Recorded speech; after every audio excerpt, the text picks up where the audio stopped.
நீதிபதி தேர்வுக்கான பயிற்சி மையத்தினுடைய சிறப்பு பயிற்சியாளரும், பல மாவட்ட நீதிபதிகளையும் பல ஏபிபிகளையும் மேலும் பல சிவில் நீதிபதிகளையும் உருவாக்கிய பெருமைக்குரியவர், சென்னை உயர்நீதிமன்றத்தின் பிராக்டிசிங் அட்வொகேட் மாண்பு பொருந்திய ஆர் சித்ராதேவி மேடம் அவர்களை நம் குழுவின் வாயிலாக வரவேற்பதில் மகிழ்ச்சி அடைகிறேன். Welcome madam.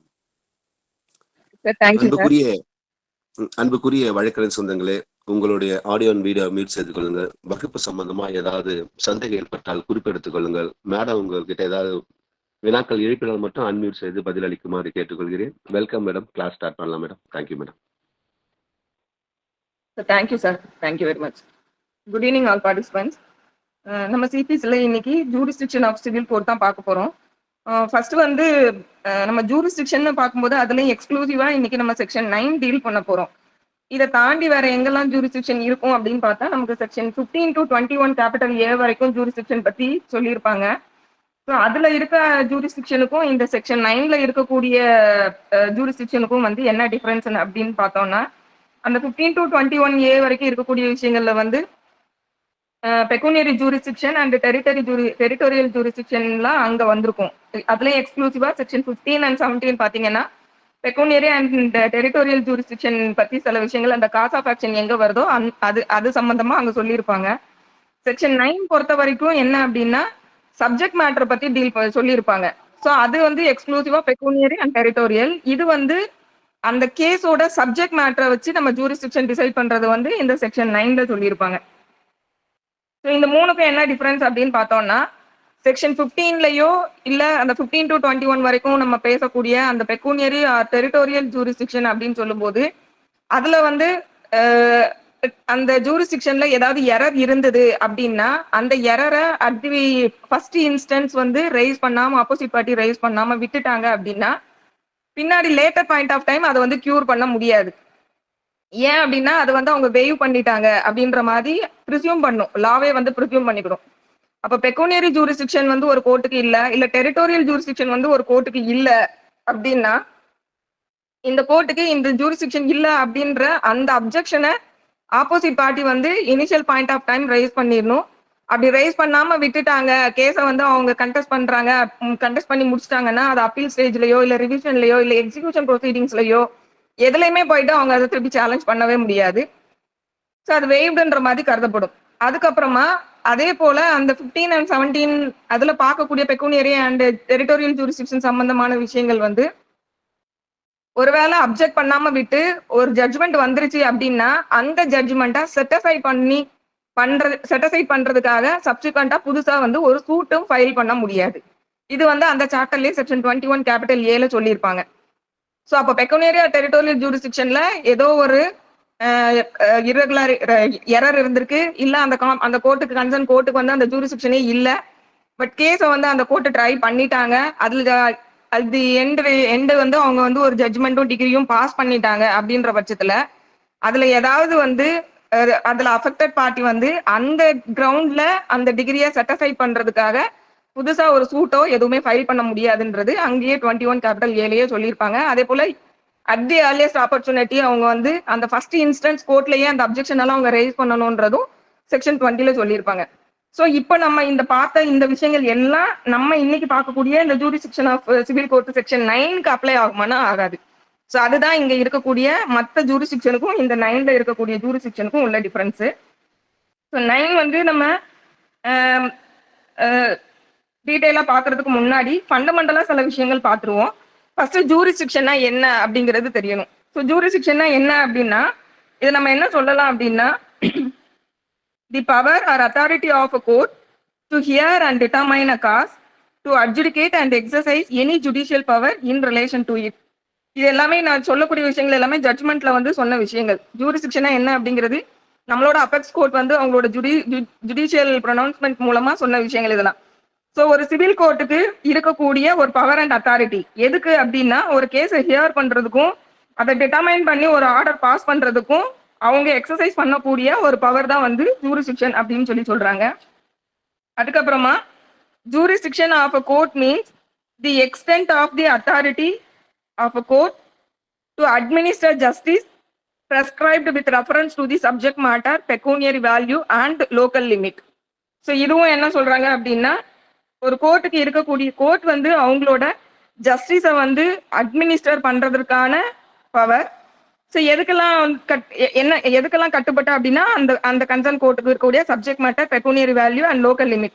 ஸோ இதுக்கு கட்டுப்பட்டு ஜஸ்டிஸை அட்மினிஸ்டர் பண்றதுக்காக ஒரு கோர்ட்டுக்கு இருக்கக்கூடிய பவரை தான் வந்து ஜூரிஸ்டிக்ஷன் அப்படின்னு சொல்லி சொல்றோம். இப்போ இந்த ஜூரிஸ்டிக்ஷனை வந்து by way of consent waive பண்ண முடியுமா? அதாவது செக்ஷன் 9ல இருக்கக்கூடிய ஜூரிஸ்டிக்ஷனை, மற்றது நம்ம முதல்ல பார்த்துட்டோம். 15 and 17ல உள்ளதை வந்து பார்த்துட்டோம். அதுல வந்து அப்ஜெக்ட் பண்ணலைன்னா it will be deemed as வேவ்டுன்ற மாதிரி எடுத்துப்பாங்க. பட் இங்க 9ல இருக்கக்கூடிய ஜூரிஸ்டிக்ஷன் பொறுத்த வரைக்கும் கன்சென்ட் மூலமா ரெண்டு பார்ட்டியுமே வந்து ஒரு இந்த இந்த இப்போ உதாரணத்துக்கு ஒரு declaration of title suit file பண்ணணும் அப்படின்னா அது சிவில் கோர்ட்ல தான் வந்து நம்ம ஃபைல் பண்ணணும். இப்ப பார்ட்டிஸ் ரெண்டு பேரும் சேர்ந்து என்ன பண்றாங்க அப்படின்னா நம்ம போய் இதை ஃபேமிலி கோர்ட்ல ஃபைல் பண்ணிக்கலாம் அப்படின்னு சொல்லி அவங்க வந்து ஒரு கன்சென்ட்டா ரெண்டு பார்ட்டிஸும் கன்சென்ட் பண்ணி போய் ஃபைல் பண்ண முடியுமா அப்படின்னா பண்ண முடியாது. ஏன்னா அந்த சப்ஜெக்ட் மேட்டரை இந்த கோர்ட்ல தான் டீல் பண்ணணுங்கிறத 9ல சொல்றாங்க. அப்போ பை வே ஆஃப் கன்சென்ட் இந்த ஜூரிஸ்டிக்ஷனை வந்து அவங்க வெய்வ் பண்ணவும் முடியாது. அதே போல கன்சென்ட் மூலமா அவங்க வந்து அதை எஸ்டோ பண்ணவும் முடியாது, வெய்வ் பண்ணவும் முடியாது. புதுசா அவங்க இல்லாத ஒரு கோர்ட்டுக்கு இருக்கக்கூடிய ஜூரிஸ்டிக்ஷனை கிரியேட் பண்ணவும் முடியாது. ஸோ இதுவும் வந்து இதுல நம்ம தெரிஞ்சுக்க வேண்டிய விஷயம். அதே போல புதுசா கிரியேட் பண்ண முடியாது. அதே போல இருக்கக்கூடியதை அவங்க வந்து வெய்வ் பண்ணவும் முடியாது. ஏற்கனவே இருக்கு அந்த கோர்ட்ல இருக்கிறத இவங்க வெய்வ் பண்ணவும் முடியாது. ஸோ அந்த மாதிரி ஏதாவது அவங்க ஒரு அக்ரிமெண்ட்டை போட்டுக்கிட்டு ஒரு கேஸ் ஃபைல் பண்றாங்க அப்படின்னா அதை வந்து என்ன சொல்லுவாங்கன்னா இன்வேலிட் அப்படின்னு சொல்லுவாங்க. ஸோ அதே போல இந்த செக்ஷன் 9ல பார்க்கக்கூடிய ஜூரிஸ்டிக்ஷன் ஆஃப் கோர்ட்டை பார்க்கும்போது ஒரு இன்காம்பிடன்ட் கோர்ட் வந்து ஒரு ஜட்ஜ்மெண்டா ஒரு டிகிரி வந்து ப்ரொனவுன்ஸ் பண்றாங்க அப்படின்னா அதை வந்து நம்ம கொலாட்ரல் ப்ரொசீடிங்ஸ்லயும் எக்ஸிகியூஷன் ப்ரொசீடிங்ஸ்லயுமே போயிட்டு அப்ஜெக்ட் பண்ணலாம். இந்த கோர்ட்டுக்கு இந்த டிகிரியை பாஸ் பண்றதுக்கான காம்பிடன்சியே இல்லை. ஸோ அதனால இந்த கோர்ட் பாஸ் பண்ணுன இந்த டிகிரி வந்து நல்லிட்டி. ஸோ இந்த டிகிரியை வந்து எக்ஸிக்யூட் பண்ண முடியாது அப்படின்னும் நம்ம எக்ஸிகியூஷன் ப்ரொசீடிங்ஸ்ல போயிட்டு அப்ஜெக்ட் பண்ணலாம். வேற ஏதாவது கொலாட்ரல் ப்ரொசீடிங்ஸ்ல போய் அப்ஜெக்ட் பண்ணணும்னாலும் பண்ணலாம். அந்த அந்த அந்த டிகிரியோட வேலிடிட்டி வந்து நல்லிட்டின்னு சொல்லிட்டதுனால அதை செட்டசைட் பண்றதுக்காக புதுசா வந்து ஒரு சூட் ஃபைல் பண்றதா இருந்தாலும் பண்ணலாம். ஸோ செக்ஷன் 9ல வந்து சொல்லக்கூடிய சப்ஜெக்ட் மேட்டரை பொறுத்த காம்பிடன்சி பொறுத்த வரைக்கும் சிவில் கோர்ட்டுக்கு இருக்கக்கூடிய அந்த காம்பிடன்சி ஒரு கோர்ட்டுக்கு இல்லாத ஒரு கோர்ட்டு, ஒரு காம்பிடன்சி இல்லாத ஒரு ஜூரிஸ்டிக்ஷன் இல்லாத ஒரு கோர்ட் ஒரு டிகிரி பாஸ் பண்றாங்க அப்படின்னா அதை செட்டசைட் பண்றதுக்காக நல்லிட்டின்ற கிரவுண்ட்ல அந்த டிகிரி வந்து நல்லிட்டி தான். ஸோ நல்லிட்டின்ற கிரவுண்ட்ல நம்ம அதை சேலஞ்ச் பண்ணி செட்டசைட் பண்றதுக்கும் கேஸ் ஃபைல் பண்ண முடியும், ஃப்ரெஷ்ஷா ஒரு சூட் ஃபைல் பண்ண முடியும். அதே போல அந்த நல்லிட்டின்றதுனால அந்த டிகிரி எக்ஸிகியூஷனுக்கு போகும்போது எக்ஸிகியூஷன் கோர்ட்ல வந்து இந்த டிகிரியை எக்ஸிக்யூட் பண்ண முடியாது. ஏன்னா இந்த கோர்ட்டுக்கு காம்பிடன்சியே இல்லை இந்த டிகிரியை பாஸ் பண்றதுக்கு. ஸோ இது வந்து நல்லிட்டி, இந்த டிகிரி நல்லிட்டி, அதனால அதை எக்ஸிக்யூட் பண்ண முடியாதுன்னு சொல்லி அங்க அப்ஜெக்ட் பண்ண முடியும். அதே போல வேற ஏதாவது கொலாட்ரல் ப்ரொசீடிங்ஸ்ல இந்த டிகிரியை பேஸ் பண்ணி ஏதாவது கொலாட்ரல் ப்ரொசீடிங்ஸ் போறாங்கன்னா அங்கேயும் வந்து நம்ம அப்ஜெக்ட் பண்ண முடியும். ஸோ இது எல்லாமே வந்து இதுல வந்து நம்ம தெரிஞ்சுக்க வேண்டிய விஷயம். சில டைம்ல எப்படி இருக்கும் அப்படின்னா ரெண்டு கோர்ட் இல்லைன்னா மோர் தென் 2 கோர்ட்ஸ் வந்து ஒரு சப்ஜெக்ட் மேட்டரை டீல் பண்றதுக்கு மோர் தென் 1 கோர்ட்ஸ்க்கு வந்து காம்பிடன்சி இருக்கும். காம்பிடன்சி மீன்ஸ் ஜூரிஸ்டிக்ஷன் இருக்கும். அந்த மாதிரி சர்க்கம்ஸ்டான்சஸ் வரும்போது பார்ட்டிஸ் வந்து அவங்களோட கன்சென்ட் மூலமா நமக்கு இந்த கோர்ட்டுக்கும் ஜூரிஸ்டிக்ஷன் இருக்கு, இந்த கோர்ட்டுக்கும் ஜூரிஸ்டிக்ஷன் இருக்கு, நமக்குள்ள ஏதாவது டிஸ்பியூட் வந்ததுன்னா இந்த கோர்ட்டுக்கு தான் போகணும் அப்படின்னு சொல்லி ஒரு அக்ரிமெண்ட் போட்டாங்கன்னா அது செல்லுமானா செல்லும். ஏன்னா அங்க வந்து கன்கரண்ட் ஜூரிஸ்டிக்ஷன் இருக்கு. இப்ப நம்ம டெஃபமேஷன் கேஸ்ல எல்லாம் பார்த்தோம்னா நியூஸ் பேப்பர்ல ஏதாவது டிஃபேம் பண்ற மாதிரி ஆர்டிகல்ஸ் எழுதியிருந்தாங்க அப்படின்னா அந்த கன்சர்ன் ஆர்டிகல் பப்ளிஷ் ஆன புக்ஸ் வந்து எங்கெல்லாம் எந்த ஏரியாக்கெல்லாம் சர்க்குலேட் ஆகுதோ அந்த இடத்துல எல்லாமே காஸ் ஆஃப் ஆக்ஷன் நமக்கு ரைஸ் ஆகும். அப்ப அந்த புக்லயே வந்து என்ன போட்டிருப்பாங்க அப்படின்னா ஏதாவது லிட்டிகேஷன் போகணும்னா சென்னை கோர்ட்ல உள்ள கோர்ட்டுக்கு தான் போகணும்ன்ற மாதிரி ஒரு விஷயம் சொல்லியிருப்பாங்க. ஏன்னா இங்க எல்லா கோர்ட்டுக்குமே வந்து ஜூரிஸ்டிக்ஷன் இருக்கு. அதாவது இந்த பார்ட்டிஸ் வந்து கன்சென்ட் மூலமா இல்லாத ஒரு ஜூரிஸ்டிக்ஷனை உருவாக்கல. ஏற்கனவே இருக்கக்கூடிய நிறைய கோர்ட்டுக்கு இருக்கக்கூடிய ஜூரிஸ்டிக்ஷன்ல ஒரு கோர்ட்டுக்கு தான் நம்ம போகணும் அப்படின்னு சொல்லி அவங்க வந்து ஒரு அக்ரிமெண்ட் போறாங்க. ஸோ அந்த மாதிரி வந்து பார்ட்டிஸ் அக்ரி பண்றது வந்து செல்லுமானா அது செல்லும். நெக்ஸ்ட் வந்து இதுல ஜூரிஸ்டிக்ஷன் பொறுத்த வரைக்கும் lack of jurisdiction and irregular exercise of jurisdiction சொல்லி ரெண்டு விஷயம் இருக்கு. லேக் ஆஃப் ஜூரிஸ்டிக்ஷன்னா நம்ம முதல்ல பார்த்த மாதிரி அந்த கன்சர்ன் கோர்ட்டுக்கு வந்து ஜூரிஸ்டிக்ஷனே இல்லை. ஸோ ஜூரிஸ்டிக்ஷன் வந்து அந்த லேக் ஆகுது. இர்ரெகுலர் எக்ஸசைஸ் ஆஃப் ஜூரிஸ்டிக்ஷன் அப்படின்னு சொல்லும் போது அவங்களுக்கு ஜூரிஸ்டிக்ஷன் இருக்கு, ஆனா அவங்க அதை வந்து இர்ரெகுலரா எக்ஸசைஸ் பண்ணியிருக்காங்க. ஸோ இப்ப உதாரணத்துக்கு சொல்லணும் அப்படின்னா ஒரு கோர்ட்டுக்கு வந்து ஒரு பர்டிகுலர் கேஸை வந்து ட்ரை பண்றதுக்கான ஜூரிஸ்டிக்ஷன் இருக்கு அப்படின்னு சொல்லும்போது அவங்க வந்து அந்த கேஸ்ல கரெக்டான ஜட்ஜ்மெண்ட்டும் கொடுக்கலாம் இல்ல ராங்கான ஜட்ஜ்மெண்ட்டும் கொடுக்கலாம். ஒருவேளை ஜட்ஜ்மெண்ட் ராங்கா கொடுத்துருக்காங்கன்னா அவங்க வந்து ஒருவேளை அந்த கன்சர்ன் லாவை வந்து தப்பா இன்டர்பிரேட் பண்ணிருக்கலாம் இல்ல எவிடன்ஸ் அப்ரிஷியேட் பண்ணினது தப்பா பண்ணிருக்கலாம், ஏதோ ஒண்ணு பண்ணிருக்கலாம். பட் ராங் கன்க்ளூஷனுக்கு வர்றதுக்கும் அவங்களுக்கு வந்து சான்சஸ் இருக்கு. ஸோ அது வந்து இர்ரெகுலாரிட்டி தான். அவங்களுக்கு ஜூரிஸ்டிக்ஷன் இருக்கு பட் அவங்க ஃபைண்டிங்ஸ் வந்து தப்பான ஒரு ஃபைண்டிங்ஸ் வந்திருக்காங்க அப்படின்னா அது இர்ரெகுலாரிட்டி தானே தவிர்த்துட்டு அது வந்து லேக் ஆஃப் ஜூரிஸ்டிக்ஷன் நம்ம சொல்ல முடியாது. ஸோ இதுதான் வந்து லேக் ஆஃப் ஜூரிஸ்டிக்ஷனுக்கும் இர்ரெகுலர் எக்ஸசைஸ் ஆஃப் ஜூரிஸ்டிக்ஷன்றதுக்கும் உள்ள வித்தியாசம். இது வந்து என்னன்னா இந்த மாதிரி ஒரு இர்ரெகுலாரிட்டி இருக்கு, இந்த இப்ப நான் சொன்ன உதாரணம் இல்லாம வேற ஏதாவது வேற இர்ரெகுலாரிட்டிஸ் இருந்ததுன்னா கூட அந்த மாதிரி வரக்கூடிய டிகிரி வந்து நல்லிட்டிக்குள்ள போகாது. ஸோ அப்ப அந்த மாதிரி சூழ்நிலையில என்ன பண்ணணும்னா அக்ரீவ்டு பார்ட்டி வந்து அவங்க அப்பீல் ரெமடியோ இல்ல ரிவ்யூவோ ஏதாவது ஒண்ணு பண்ணி அவங்க வந்து அதை கியூர் பண்ணிக்கலாம். சப்போஸ் வந்து அந்த மாதிரி ராங்கா வந்த அந்த ஜட்ஜ்மெண்ட்டையோ டிகிரியோ வந்து அவங்க அப்பீல் போகல இல்ல அதை வந்து செட்டிஸ்ஃபை பண்றதுக்கான எந்த ஸ்டெப்ஸுமே எடுக்காம விட்டுட்டாங்கன்னா even though it is a wrong degree அது வந்து ஒரு வேலிடான டிகிரியாவே தான் இருக்கும். அது வந்து நல்லிட்டின்றதுக்கு போகாது, அது வேலிடான டிகிரி தான். It can be executed. So இப்போ இதுல வந்து மத்தை வெர்சஸ் பர்கி ஜட்ஜ்மெண்ட் வேணும்னா நோட் பண்ணிக்கோங்க. MATHAI versus VARKEY Mathai versus Varkey. இந்த ஜட்ஜ்மெண்ட்ல வந்து இப்ப சொன்ன இதே விஷயம் தான் சொல்றாங்க. இதுல என்ன அப்படின்னா லிமிடேஷன் இல்ல, ஒரு கேஸ் ஃபைல் பண்றதுக்கான லிமிடேஷன் இல்ல, barred by limitation. But case file பண்ணி டிகிரியும் ஆயிடுது. ஸோ அப்போ வந்து அக்ரீவ்டு பார்ட்டி என்ன சொல்றாங்கன்னா பார்ட் பை லிமிடேஷன் இருக்கும்போது அதுக்கு வந்து அதை வந்து இந்த கோர்ட்டுக்கு ட்ரை பண்றதுக்கான காம்பிடன்சி ஜூரிஸ்டிக்ஷனே கிடையாது. இதை உங்க வந்து இதுல இவங்க டிகிரி பண்ணினது வந்து நல்லிட்டி, அந்த டிகிரி நல்லிட்டி அப்படின்னு சொல்லி சேலஞ்ச் பண்றாங்க.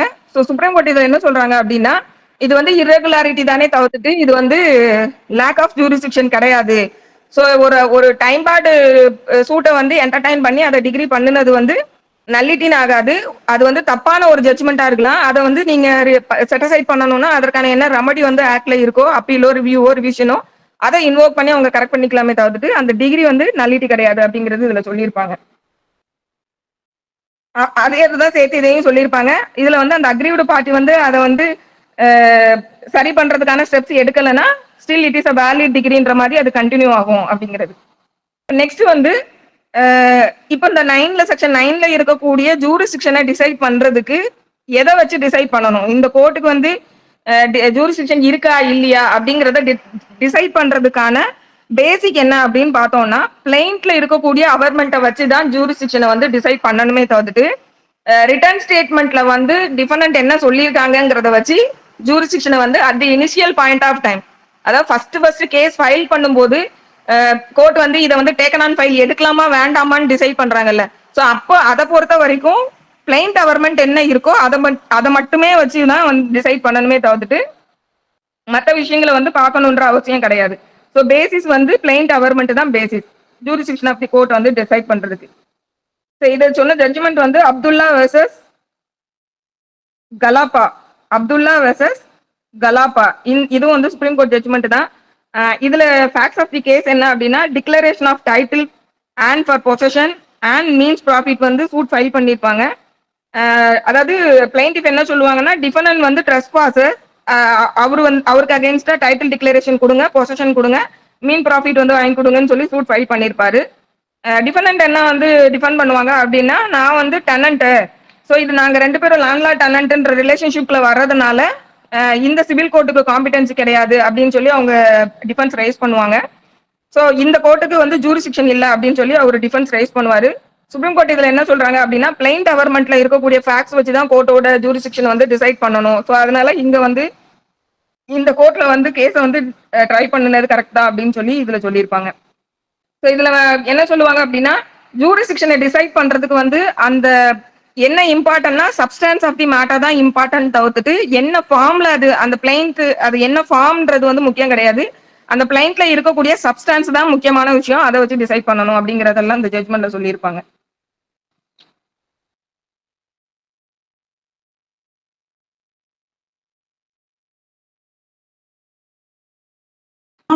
நிக்கட்டும். சரி, இப்போ சப்போஸ் வந்து கேஸ் ஃபைல் பண்ணனதுக்கு அப்புறமா வந்து டிஃபெண்டன்ட் வந்து ஜூரிஸ்டிக்ஷன் இல்ல அப்படின்னு ரைஸ் பண்றாங்கன்னா நம்ம எல்லாத்துக்குமே தெரிஞ்சிருக்கும் அந்த பிரிலிமினரி இஷ்யூவா டிசைட் பண்ணுவாங்க கோர்ட்டு. அந்த பிரிலிமினரி இஷ்யூவா டிசைட் பண்ணிட்டு ஃபர்ஸ்ட் அதுக்கு தான் ஆன்சர் பண்ணணும் அப்படிங்கிறது நமக்கு ஆர்டர் 14ல வந்து சிபிசில சொல்லியிருப்பாங்க. ஸோ இப்போ அந்த மாதிரி ஜூரிஸ்டிக்ஷன் இஷ்யூ வந்து ரைஸ் ஆகுது, அதாவது after filing plaint suit number ஆகி வந்துருது, ஆப்போசிட் பார்ட்டி வந்து அதை வந்து டிஃபென்ஸா ரைஸ் பண்றாங்க, ஜூரிஸ்டிக்ஷன் இல்லைன்னு சொல்லி டிஃபென்ஸ் ரைஸ் பண்றாங்கன்னா அது வந்து கண்டிப்பா பிரிலிமினரி இஷ்யூ ஃபர்ஸ்ட் இஷ்யூ பண்ணி ஃப்ரேம் பண்ணிட்டு அதுக்கு ஃபர்ஸ்ட் ஆன்சர் பண்ணணும்னு சொல்லியிருப்பாங்க. இந்த மாதிரி ஆன்சர் பண்ணும்போது ரெண்டு ரெண்டு மேனர்ல வந்து ஆர்டர் கொடுக்கலாம். ஒன்னு என்ன அப்படின்னா அந்த objection in respect of the pecuniary or territorial jurisdiction சம்பந்தமா இருக்கு அப்படின்னா கோர்ட் என்ன பண்ணணும்னா பிளைண்ட்டை வந்து ரிட்டர்ன் பண்ணணும்.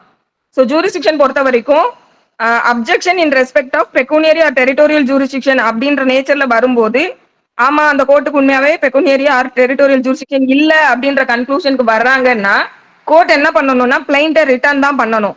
அதுவே வந்து இந்த கோர்ட்டுக்கு நான் சப்ஜெக்ட் மேட்டரை டீல் பண்றதுக்கான காம்பிடன்சி ஜூரிஸ்டிக்ஷன் இல்ல அப்படின்னு சொல்லி முடிவு பண்ணிடுறாங்க அப்படின்னா பிளைண்ட்டை சூட்டை என்ன பண்ணணும்னா இது பண்ணணும், டிஸ்மிஸ் பண்ணணும். ஜூரிஸ்டிக்ஷன் இல்ல அப்படிங்கிற கிரவுண்ட்ல சூட்டை வந்து டிஸ்மிஸ் பண்ணணும். ஸோ இதுவும் வந்து இந்த 3 ஜூரிஸ்டிக்ஷனுக்கும் இருக்கக்கூடிய ஒரு டிஃபரன்ஸ். ஸோ சப்ஜெக்ட் மேட்டர் இல்ல அப்படின்ற கிரவுண்ட்ல அப்ஜெக்ஷன் ரைஸ் பண்றாங்கன்னு கோர்ட் வந்து அதை என்கொயரி பண்ணும்போது உண்மையாவே சப்ஜெக்ட் மேட்டர் இந்த கோர்ட்டுக்கு இல்லைன்னு முடிவு பண்ணாங்கன்னா சூட்டை டிஸ்மிஸ் பண்ணணும். பெக்கூனியரி ஆர் டெரிட்டோரியல் ஜூரிஸ்டிக்ஷன் இல்லைன்னு டிசைட் பண்ணாங்கன்னா பிளைண்ட்டை ரிட்டர்ன் பண்ணணும். எதுக்காக அப்படின்னா ப்ராப்பர் ஃபோரம்ல போயிட்டு இதை ப்ரெசென்ட் பண்ணுங்க அப்படின்ற கிரவுண்ட்ல அதை ரிட்டர்ன் பண்ணணும்.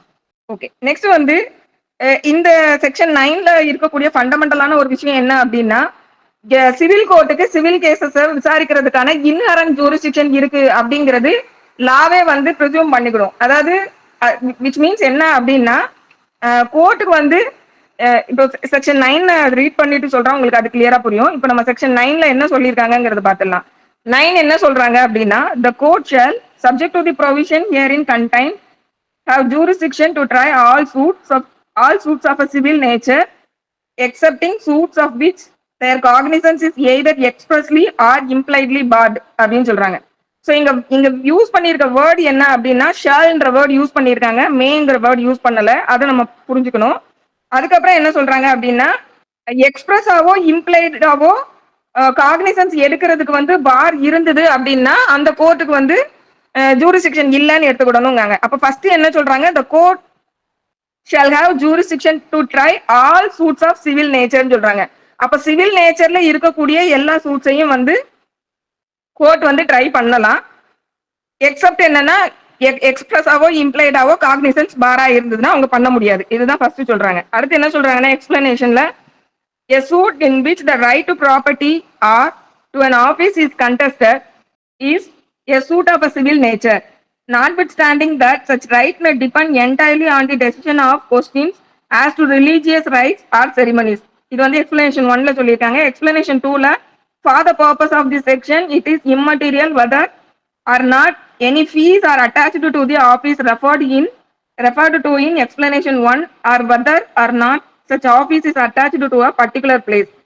ஸோ அந்த எக்ஸ்பிளனேஷன் 1 பொறுத்த வரைக்கும் என்ன சொல்றாங்க அப்படின்னா ஒரு ப்ராப்பர்ட்டி ரிலேட்டடானவோ ஒரு ஆஃபீஸ்னா அந்த ஏதோ ஒரு போஸ்ட் அவங்க ஹோல்ட் பண்ணியிருப்பாங்களா அந்த மாதிரி ஒரு ப்ராப்பர்ட்டி ரிலேட்டடாவோ இல்லை ஒரு ஆஃபீஸ் ரிலேட்டடாவோ வந்து இருக்கக்கூடிய எல்லா கேசஸ்மே வந்து சிவில் நேச்சர் தான் அப்படிங்கிறது எக்ஸ்பிளனேஷன் 1ல சொல்றாங்க. அதுல வந்து அந்த ப்ராப்பர்ட்டி ரிலேட்டடாவோ இல்லை அந்த ஆஃபீஸ் ரிலேட்டடாவோ இருக்கக்கூடியது சிவில் நேச்சர்னு சொல்லும்போது அதுல வந்து கூட டிசைட் பண்ண வேண்டிய விஷயம் அது வந்து ஒரு ரிலீஜியஸ் ரைட்ஸ் தொடர்பு பட்டதோ இல்ல செரிமனிஸ் தொடர்பு பட்ட ஒரு ப்ராப்பர்ட்டியாவோ இல்ல ஆபீஸாவோ இருந்தா கூட அது சிவில் நேச்சர் தான் அப்படின்னு சொல்லக்கூடியது எக்ஸ்பிளனேஷன் 1. ஸோ அப்ப இங்க என்ன பார்க்கணும்னா ஒரு ரிலீஜியஸ் ரைட்ஸ் இல்லைன்னா ரிலீஜியஸ் செரிமனி வந்து அந்த சூட்ல வந்து கனெக்ட் ஆகுது அப்படிங்கிறது இம்மெட்டீரியல். ஸோ அது வந்து ஒரு ப்ராப்பர்ட்டி ஆர் ஆஃபீஸ் ரிலேட்டடான மேட்டரா இருந்ததுனாலே மற்ற விஷயங்கள் இம்மெட்டீரியல்ன்றது எக்ஸ்பிளனேஷன் 1ல சொல்றாங்க. எக்ஸ்பிளனேஷன் 2 பொறுத்த வரைக்கும் இட் இஸ் இம்மெட்டீரியல்னு சொல்றாங்க. எது இம்மெட்டீரியல் அப்படின்னா அந்த பர்டிகுலர் ஆஃபீஸ் பொறுத்த வரைக்கும் அதுல வந்து ஏதாவது ஃபீஸ் அட்டாச் ஆயிருக்கா அப்படிங்கிறது இம்மெட்டீரியல் அப்படிங்கிறது subclass. Fees R particular place இந்த ரெண்டுமே இம்மெட்டீரியல்னு சொல்றாங்க. இப்ப இங்க இந்த கோர்ட் ஷேல் அப்படின்னு சொல்லும் போது என்ன சொல்றாங்க அப்படின்னா ஃபர்ஸ்ட் ப்ரிசம்ஷன் என்ன அப்படின்னா சிவில் கோர்ட்டுக்கு எல்லா விதமான சிவில் கேசஸையும் எடுத்துக்கக்கூடிய ஜூரிஸ்டிக்ஷன் இருக்குங்கிறது சட்டமே ப்ரிசூம் பண்ணிக்கிறது.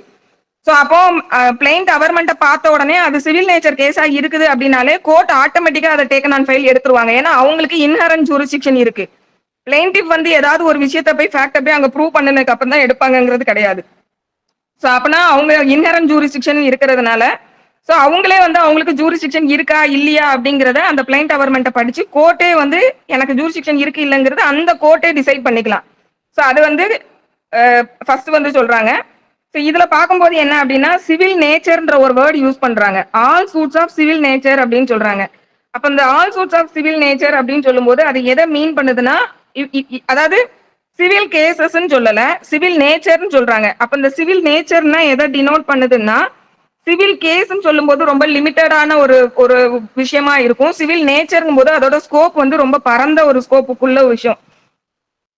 சிவில் நேச்சர்னு சொல்லும்போது என்ன மாதிரியான கேசஸ் இவங்க சொல்றாங்க அப்படின்னு பார்க்கும்போது ரெண்டு பிரைவேட் பார்ட்டிக்கு நடுவுல இருக்கக்கூடிய ரைட்ஸ் அண்ட் ரெமடிஸை பத்தி டீல் பண்ணக்கூடிய எல்லாமே வந்து சிவில் நேச்சர்ன்றதுக்கு கீழே வரும். இப்போ உதாரணத்துக்கு சொல்லணும் அப்படின்னா இது எதுல பிரைவேட் நேச்சர் அப்படின்னு சொல்லும்போது ரெண்டு இண்டிவிஜுவலுக்கு, அதாவது ஒரு பார்ட்டி இன்னொரு பார்ட்டிக்கு அகைன்ஸ்டா அந்த நேச்சர்ல வரக்கூடியது எல்லாமே சிவில் நேச்சர். அப்ப இது எப்படி பிரியுது அப்படின்னு பார்த்தோம்னா கான்ஸ்டிடியூஷனல் ரைட்ஸ் சொல்லக்கூடியது இதுக்குள்ள வராது. அதே போல கிரிமினல் ரெஸ்பான்சிபிலிட்டி அண்ட் லயபிலிட்டிஸ் வருதுல அது வந்து இதுக்குள்ள வராது. பொலிட்டிக்கல் மேட்டர்ஸ் வந்து இதுக்குள்ள வராது. சோ இதுதான் வந்து நம்ம டிஃபரன்ஷியேட் பண்ண வேண்டியது. சிவில்ங்கிறது வந்து அப்ப பொலிட்டிக்கல் மேட்டர்ஸ்ன்றதுல வராது, கிரிமினல் மேட்டர்ஸ்ன்றதுல வராது. அந்த மாதிரி இல்லாம ரெண்டு பிரைவேட் இண்டிவிஜுவலுக்கு நடுவுல இருக்கக்கூடிய ரைட்ஸ் அண்ட் ரெமடிஸ் பத்தி எந்தெந்த ஆக்ட் எந்தெந்த இதெல்லாம் வருதோ அது எல்லாமே வந்து சிவில் அப்படின்றதுக்கு கீழே வந்துருது. அதுக்கப்புறமா இந்த நேச்சர்ன்ற வேர்டு வந்து எதை டினோட் பண்ணுது அப்படின்னு சொல்லி பார்த்தோம்னா இது வந்து ஒரு குவாலிட்டி. அதாவது இப்போ உதாரணத்துக்கு சொல்ல போனா இப்போ ஃபேமிலி டிஸ்பியூட்டும் வந்து சிவில் நேச்சர் தான், ரெண்ட் மேட்டர்ஸும் வந்து சிவில் டிஸ்பியூட் தான், இண்டஸ்ட்ரியல் மேட்டர்ஸும் வந்து சிவில் டிஸ்பியூட் தான், கன்சூமர் கேசஸும் வந்து சிவில் டிஸ்பியூட்ஸ் தான். அதே போல இப்படி நமக்கு போய்கிட்டே இருக்கலாம். ரெராவும் வந்து சிவில் டிஸ்பியூட் தான். அப்ப இங்க என்ன வந்து இந்த நேச்சர்ங்கிற வேர்டு வந்து இதை தான் டினோட் பண்ணுது. அதாவது இது வந்து ஒரு அந்த ஒரு குவாலிட்டி ஆஃப் அ பர்சன், இல்லைன்னா குவாலிட்டி, இல்லைன்னா ஐடென்டிட்டி, இல்லைன்னா கேரக்டர், இல்லைன்னா அதோட நேச்சர், அதோட கைண்ட், இந்த மாதிரியான விஷயங்களை டினோட் பண்றதுதான் இவங்க நேச்சர்னு சொல்லி சொல்றாங்க. அப்போ இப்போ ஃபேமிலி கோட்னு எடுத்துக்கிட்டோம்னா அதோட கேரக்டர் என்ன அப்படின்னு பார்த்தோம்னா அதோட கைண்ட், அதோட ஐடென்டிட்டி என்னன்னா அது வந்து ஒரு ஹஸ்பண்ட் அண்ட் ஒய்ஃபுக்கு நடுவுல இருக்கக்கூடிய ஃபேமிலி ரிலேட்டடான அஃபேர்ஸ் சம்பந்தப்பட்ட விஷயம். அப்ப அங்க அதோட கேரக்டர் வந்து ஃபேமிலி அந்த கேரக்டருக்குள்ள வருது. அதே போல இப்ப இண்டஸ்ட்ரியல் டிஸ்பியூட்னு எடுத்துக்கிட்டோம்னா அதோட நேச்சர், அதோட கேரக்டர், அதோட ஐடென்டிட்டி வந்து இண்டஸ்ட்ரியல் ஓரியன்டானது. சோ இததான் வந்து அந்த நேச்சர்ன்ற வேர்டு வந்து டினோட் பண்ணுது. அப்ப எதெல்லாம் வந்து ரெண்டு இண்டிவிஜுவல் பர்சனுக்கு நடுவுல இருக்கக்கூடிய ரைட்ஸ் அண்ட் ரெமடிஸ் வந்து பேசக்கூடிய சிவில் நேச்சர்ல இருக்கக்கூடிய எல்லாத்தையுமே வந்து விசாரிக்கிறதுக்கு கோர்ட்டுக்கு ஜூரிஸ்டிக்ஷன் இருக்கு அப்படின்னு சொல்லக்கூடியதுதான் இந்த செக்ஷன் 9ல வந்து இவங்க சொல்றாங்க. அடுத்தப்ப என்ன சொல்றாங்க அப்படின்னா cognizance is either expressly or impliedly barred. அப்போ எந்த இதுலலாம் வந்து எக்ஸ்பிரஸாவோ இம்ப்ளைடாவோ அந்த கோர்ட் வந்து காக்னிசன்ஸ் எடுக்க கூடாதுன்னு பார் இருக்கோ அந்த கேசஸ் மட்டும் சிவில் கோர்ட் எடுக்க கூடாது அப்படின்னு சொல்லி செகண்ட் பார்ட்ல சொல்றாங்க. கரெக்டா? அப்ப இங்க எக்ஸ்பிரஸ்லி பார்ட் அப்படின்னா நம்ம எல்லாத்துக்குமே ஆல்ரெடி தெரிஞ்சிருக்கும். என்னன்னா சில ஆக்ட்ல வந்து ஏதாவது ஒரு ப்ரொவிஷன்ல சொல்லியிருப்பாங்க சிவில் கோர்ட் ஜூரிஸ்டிக்ஷன் இஸ் ஊஸ்டட் அப்படின்னு சொல்லி போட்டிருப்பாங்க. இப்ப நமக்கு ரெரா ஆக்ட்ல எல்லாம் வந்து செக்ஷன் 79 நினைக்கிறேன், சப்ஜெக்ட் டு கரெக்ஷன் 79 தான். சோ அதுல வந்து என்ன சொல்லியிருப்பாங்கன்னா சிவில் கோர்ட்டுக்கு போக கூடாது, சிவில் கோர்ட்டோட ஜூரிஸ்டிக்ஷன் வந்து ரெஸ்ட்ரிக்ட் பண்றோம்னு சொல்லி சொல்லியிருப்பாங்க. இதே மாதிரி நம்ம நிறைய ஆக்ட்ல பார்த்திருப்போம். ஸோ இந்த மாதிரி எக்ஸ்பிரஸா ஏதாவது வந்து ஒரு ஸ்பெஷல் ஆக்ட்ல வந்து சிவில் கோர்ட்டுக்கு போகக்கூடாது, இந்த பர்டிகுலர் சப்ஜெக்ட் மேட்டருக்கு இந்த காம்பிடன்ட் ஒரு ட்ரிபியூனலோ இல்ல ஸ்பெஷல் எஸ்டாப்ளிஷ்டு கோர்ட்டையோ வந்து அப்ரோச் பண்ணணும் அப்படின்னு எக்ஸ்பிரஸா அந்த ஆக்ட்ல வந்து சிவில் கோர்ட் ஜூரிஸ்டிக்ஷன் பார்ட் அப்படின்னு போட்டிருந்தாங்கன்னா அது எக்ஸ்பிரஸா பாரா இருக்குன்னு அர்த்தம். அப்ப அந்த நேச்சர் ஆஃப் கேசஸ் வந்து நம்மளோட அந்த ட்ரெடிஷனல் சிவில் கோர்ட்ல வந்து நம்ம கேஸ் ஃபைல் பண்ண முடியாது. இது வந்து ஃபர்ஸ்ட் சொல்றாங்க எக்ஸ்பிரஸ்லி பார்டுன்னு. செகண்ட் என்ன சொல்றாங்கன்னா இம்ப்ளைட்லி பார்ட் அப்படின்னு சொல்றாங்க. இப்ப எக்ஸ்பிரஸ்லி பார்டுன்னா நமக்கு தெரியுது, இப்ப ரெரான்னு சொல்லும் போது ரியல் எஸ்டேட் தொடர்புபட்ட மேட்டர், அதுவும் சிவில் நேச்சர் மேட்டர் தான். அப்ப சிவில் நேச்சர் மேட்டர்னால ஆட்டோமேட்டிக்கா நம்மளோட ட்ரெடிஷனல் சிவில் கோர்ட்ஸ்க்கு வந்து ஜூரிஸ்டிக்ஷன் இருக்குன்ற வருது. ஆனா அங்க ஸ்பெஷல் ஆக்டுக்கு கீழே அது பார்டுன்னு சொல்றதுனால அந்த ஸ்பெஷல் கோர்ட்டுக்கு கீழே போகுது. இது எக்ஸ்பிரஸ்லி பார்டு. இம்ப்ளைட்லி பார்டுங்கிறது எப்ப வரும் அப்படின்னா சில ஆக்ட்ல வந்து இந்த சிவில் கோர்ட்டோட ஜூரிஸ்டிக்ஷனை வந்து பார் பண்றோன்றதை எக்ஸ்பிரஸா சொல்லியிருக்க மாட்டாங்க. ஆனா அங்க என்ன பண்ணிருப்பாங்க அப்படின்னா, அந்த பர்டிகுலர் சப்ஜெக்ட் மேட்டர் சம்பந்தப்பட்ட எல்லா ரெமெடிஸ்க்கும் அந்த ஆக்ட்லயே வந்து சில அத்தாரிட்டிஸ் வந்து கான்ஸ்டிடியூட் பண்ணிருப்பாங்க. இந்த இந்த ரெமெடி வேணும்னா இந்த அத்தாரிட்டி, இதுக்கு மேல வந்து அப்பீல் அத்தாரிட்டி யார்கிட்ட போகணும், அதுக்கு மேல யார்கிட்ட போகணும் அப்படின்னு சொல்லி அது வந்து ஒரு செல்ஃப் கண்டைன்ட் ஆக்டா இருக்கும். சோ அங்க வந்து டைரக்டா சிவில் கோர்ட் ஜூரிஸ்டிக்ஷன் யூஸ் ஆகுதுன்னு சொல்லலைன்னா கூட அந்த பர்டிகுலர் சப்ஜெக்ட் மேட்டருக்கான ரெமெடிஸ் எல்லாமே அங்கேயே சொல்லியிருப்பாங்க. அந்த ரெமெடிஸ்க்கு அகைன்ஸ்டா அக்ரீவ்டு பார்ட்டி அந்த அந்த அந்த அதுல வரக்கூடிய ஆர்டருக்கு அகைன்ஸ்டா உள்ள ரெமெடிக்கு வந்து அப்பீல் அத்தாரிட்டி எல்லாமே வந்து அந்த ஆக்ட்லயே வந்து கிளியரா சொல்லியிருக்காங்க. செல்ஃப் கண்டைன்ட் ஆக்டா இருந்தது அப்படின்னா அதை எப்படி எடுத்துக்கிடணும்னா இம்ப்ளைட்லி சிவில் கோர்ட்டோட ஜூரிஸ்டிக்ஷன் பார் ஆகுதுன்னு அங்க எடுத்துக்கிடணும். இது வந்து செகண்ட். அதுக்கப்புறமா இந்த இம்ப்ளைட்லி பார்டுன்றதுல இன்னும் சில விஷயங்கள் கூட நம்ம எடுத்துக்கலாம். என்ன அப்படின்னா, சில இதுல வந்து பப்ளிக் பாலிசிக்கு பின்னாடி சில கேசஸ் வந்து ஃபைல் பண்ணக்கூடாதுன்னு சொல்லியிருப்பாங்க. இப்போ உதாரணத்துக்கு நம்ம கான்ட்ராக்ட் ஆக்ட்லாம் எடுத்துட்டோம் அப்படின்னா, இல்லீகல் கன்சிடரேஷன் அந்த மாதிரி இருந்ததுன்னா அதுக்கு வந்து நம்ம சூட் ஃபைல் பண்ண முடியாதுன்னு சொல்லியிருப்போம். இப்போ உதாரணத்துக்கு கோர்ட்ல போயிட்டு வந்து சில சில கேசஸ்ல வந்து என்ன பண்ணுவாங்கன்னா, புட் அப் விட்னஸ் இருப்பாங்க. சாட்சியை வந்து நீ வந்து பொய் சாட்சி சொல்லு, காசு கொடுக்குறேன்னு சொல்லி கூட்டு வந்து சாட்சி சொல்லியிருப்பாங்க. இப்போ அவங்க காசை வந்து அந்த பொய் சாட்சி கொடுத்தருக்கு கொடுக்கலன்னா அவரு கோர்ட்டுக்கு வந்து எனக்கு வந்து இந்த மாதிரி அவர் பொய் சாட்சி சொன்னா காசு தரேன்னு சொல்லி கூட்டு வந்தாரு, இப்ப எனக்கு அந்த காசு அவர் ஒத்துக்கிட்ட காசு தரல, எனக்கு அதை வாங்கி கொடுங்கன்னு கோர்ட்ல கேஸ் ஃபைல் பண்ண முடியாது. அதுவும் இம்ப்ளைட்லி பார்டு தான். சோ இந்த இம்ப்ளைட்லி பார்டுங்கிறது எப்படி வருதுன்னா, ஒண்ணு வந்து பர்டிகுலர் ஆக்ட்ல வந்து செல்ஃப் கண்டைன்ட் ஆக்ட்ல அதுல எல்லாமே இருக்கும். சில கேசஸ்ல வந்து இந்த மாதிரி பப்ளிக் பாலிசின்ற பிரின்சிபலுக்கு கீழே இதெல்லாம் வந்து நம்ம கோர்ட்ல கேட்க கூடாது அப்படின்ற நேச்சர்ல அந்த பப்ளிக் பாலிசின்றதுக்கு பின்னாடி அது வந்து இம்ப்ளைடா பார் ஆயிருக்கும். சோ இதுதான் வந்து இம்ப்ளைட்லி பார்டு அப்படிங்கிறதுக்கு இந்த செக்ஷன் 9ல இருக்கக்கூடியது இம்ப்ளைட்லி பார்டுன்றது நம்ம அப்படி எடுத்துக்கணும். சோ இதுதான் வந்து சிவில் நேச்சர்னா என்ன, காக்னிசன்ஸ் வந்து எக்ஸ்பிரஸாவோ இம்ப்ளைடாவோ பார் ஆகுதுன்னா என்ன அப்படிங்கிறது. இப்போ நான் ஜூரிஸ்டிக்ஷன் 9 பத்தி கேட்டாங்க அப்படின்னா, மற்ற ஜூரிஸ்டிக்ஷனுக்கும் இருக்கும் என்ன டிஃபரன்ஸ், அதே போல கோர்ட் வந்து இதுல இன்ஹரண்ட் ஜூரிஸ்டிக்ஷன் அவங்களுக்கே டிட்டர்மைன், சிவில் கோர்ட்டுக்கு அவங்களோட ஜூரிஸ்டிக்ஷனை டிசைட் பண்றதுக்காக இன்ஹரண்ட் ஜூரிஸ்டிக்ஷன் அவங்களுக்கு இருக்கு அப்படிங்கறத எழுதுங்க. அப்புறம் வந்து இது ஷால்ன்றது அதை எழுதுங்க. அதுக்கப்புறமா இப்ப நம்ம பார்த்த மற்ற விஷயங்கள் சிவில் நேச்சர்னா என்ன அப்படிங்கிறது, ஸோ இது எல்லாத்தையுமே எழுதுனீங்கன்னா இதுக்கு கரெக்டா இருக்கும். அதுக்கப்புறம் பப்ளிக் பாலிசி சம்பந்தப்பட்ட அந்த விஷயங்கள். இப்ப சில சிவில் நேச்சர் கேசஸ் வந்து சில எக்ஸாம்பிள் சொல்றேன், எதெல்லாம் வரும் எதெல்லாம் வராது அப்படின்றது.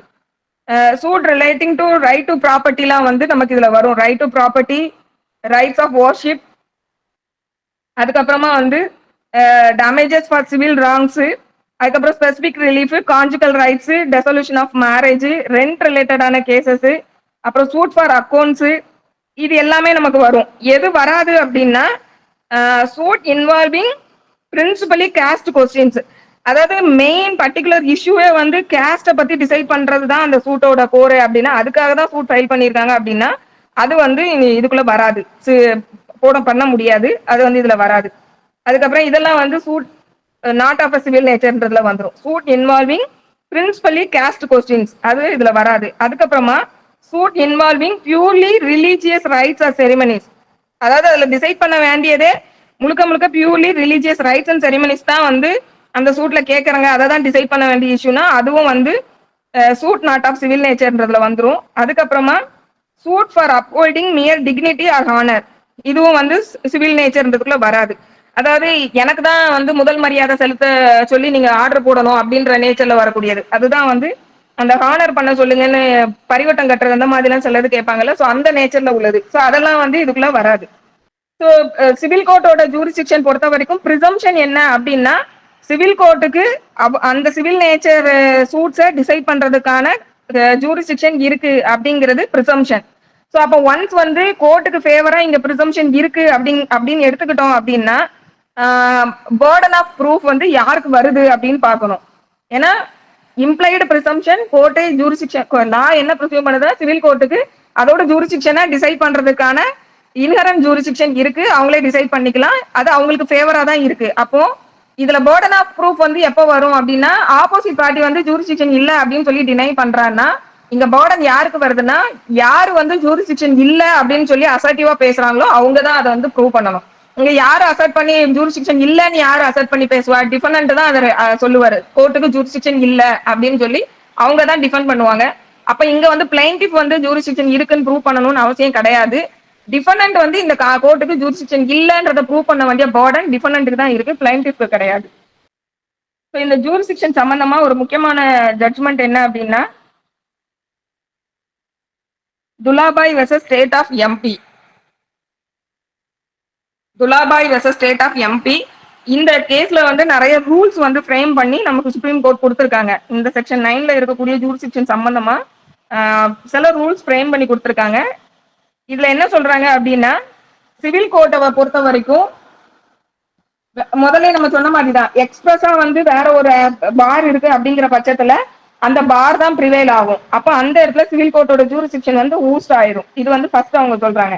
அதுக்கப்புறமா என்ன சொல்றாங்க அப்படின்னா, சப்போஸ் அந்த அந்த எக்ஸ்பிரஸ் பார் இருக்கு இல்லையா, இன்னொரு ஆக்டுக்கு கீழே வந்து ஒரு எக்ஸ்பிரஸ் பார் இருக்கு, அந்த பார் வந்து அந்த எக்ஸ்பிரஸ் பார் இருக்கக்கூடிய அப்ப அந்த ஆக்டுக்கு கீழே ஒரு ஸ்பெஷல் கோர்ட்டோ இல்ல ஏதோ ஒரு ஸ்பெஷல் ட்ரிபியூனல்ஸோ ஏதோ ஒண்ணு ஃபார்ம் ஆயிருப்பாங்கல்ல, அவங்க வந்து அந்த ஆக்ட வந்து வயலேட் பண்ணி செயல்படுறாங்க, இல்ல அவங்களோட பவரை வந்து எக்ஸீட் பண்றாங்க அப்படின்ற, அதாவது அவங்க அந்த ஆக்டோட கன்ஃபார்மிட்டிக்கு உட்பட்டு அவங்க செயல்படல, இல்லைன்னா அவங்க வந்து ஃபண்டமெண்டல் பிரின்சிபல் ஆஃப் ஜுடிஷியல் ப்ரொசீஜர்ஸை வந்து வயலேட் பண்றாங்க அப்படின்னா அந்த இடத்துலயும் சிவில் கோர்ட்டுக்கு ஜூரிஸ்டிக்ஷன் வந்துரும் அப்படின்னு சொல்லி இந்த ஜட்மெண்ட்ல சொல்றாங்க. இப்போ உதாரணத்துக்கு சொல்லணும்னா, இப்போ ஒரு அத்தாரிட்டி இருக்காங்கன்னு வச்சுக்கிடுவோம். ஒரு அத்தாரிட்டி, அந்த அத்தாரிட்டி வந்து அன்லாஃபுல்லா வந்து இந்த ரோட ஆக்குபை பண்ணிருக்கவங்க எல்லாம் வந்து எவிக் பண்றதுக்கு ஒரு பர்டிகுலர் ஒரு லோக்கல் அத்தாரிட்டிக்கு வந்து ஒரு ஆக்ட் வந்து பவர் கொடுக்குது அப்படின்னு சொல்லும் போது அதுக்கு கீழே ஒரு ஆர்டர் பாஸ் பண்றாங்கன்னு வச்சுக்கிடுவோம். அந்த ஆர்டர் பாஸ் பண்ணும்போது அவங்க யாரெல்லாம் வந்து அன்லாஃபுல்லா ஆக்குபை பண்ணிருக்காங்களோ அவங்கள மட்டும்தான் அவங்க வந்து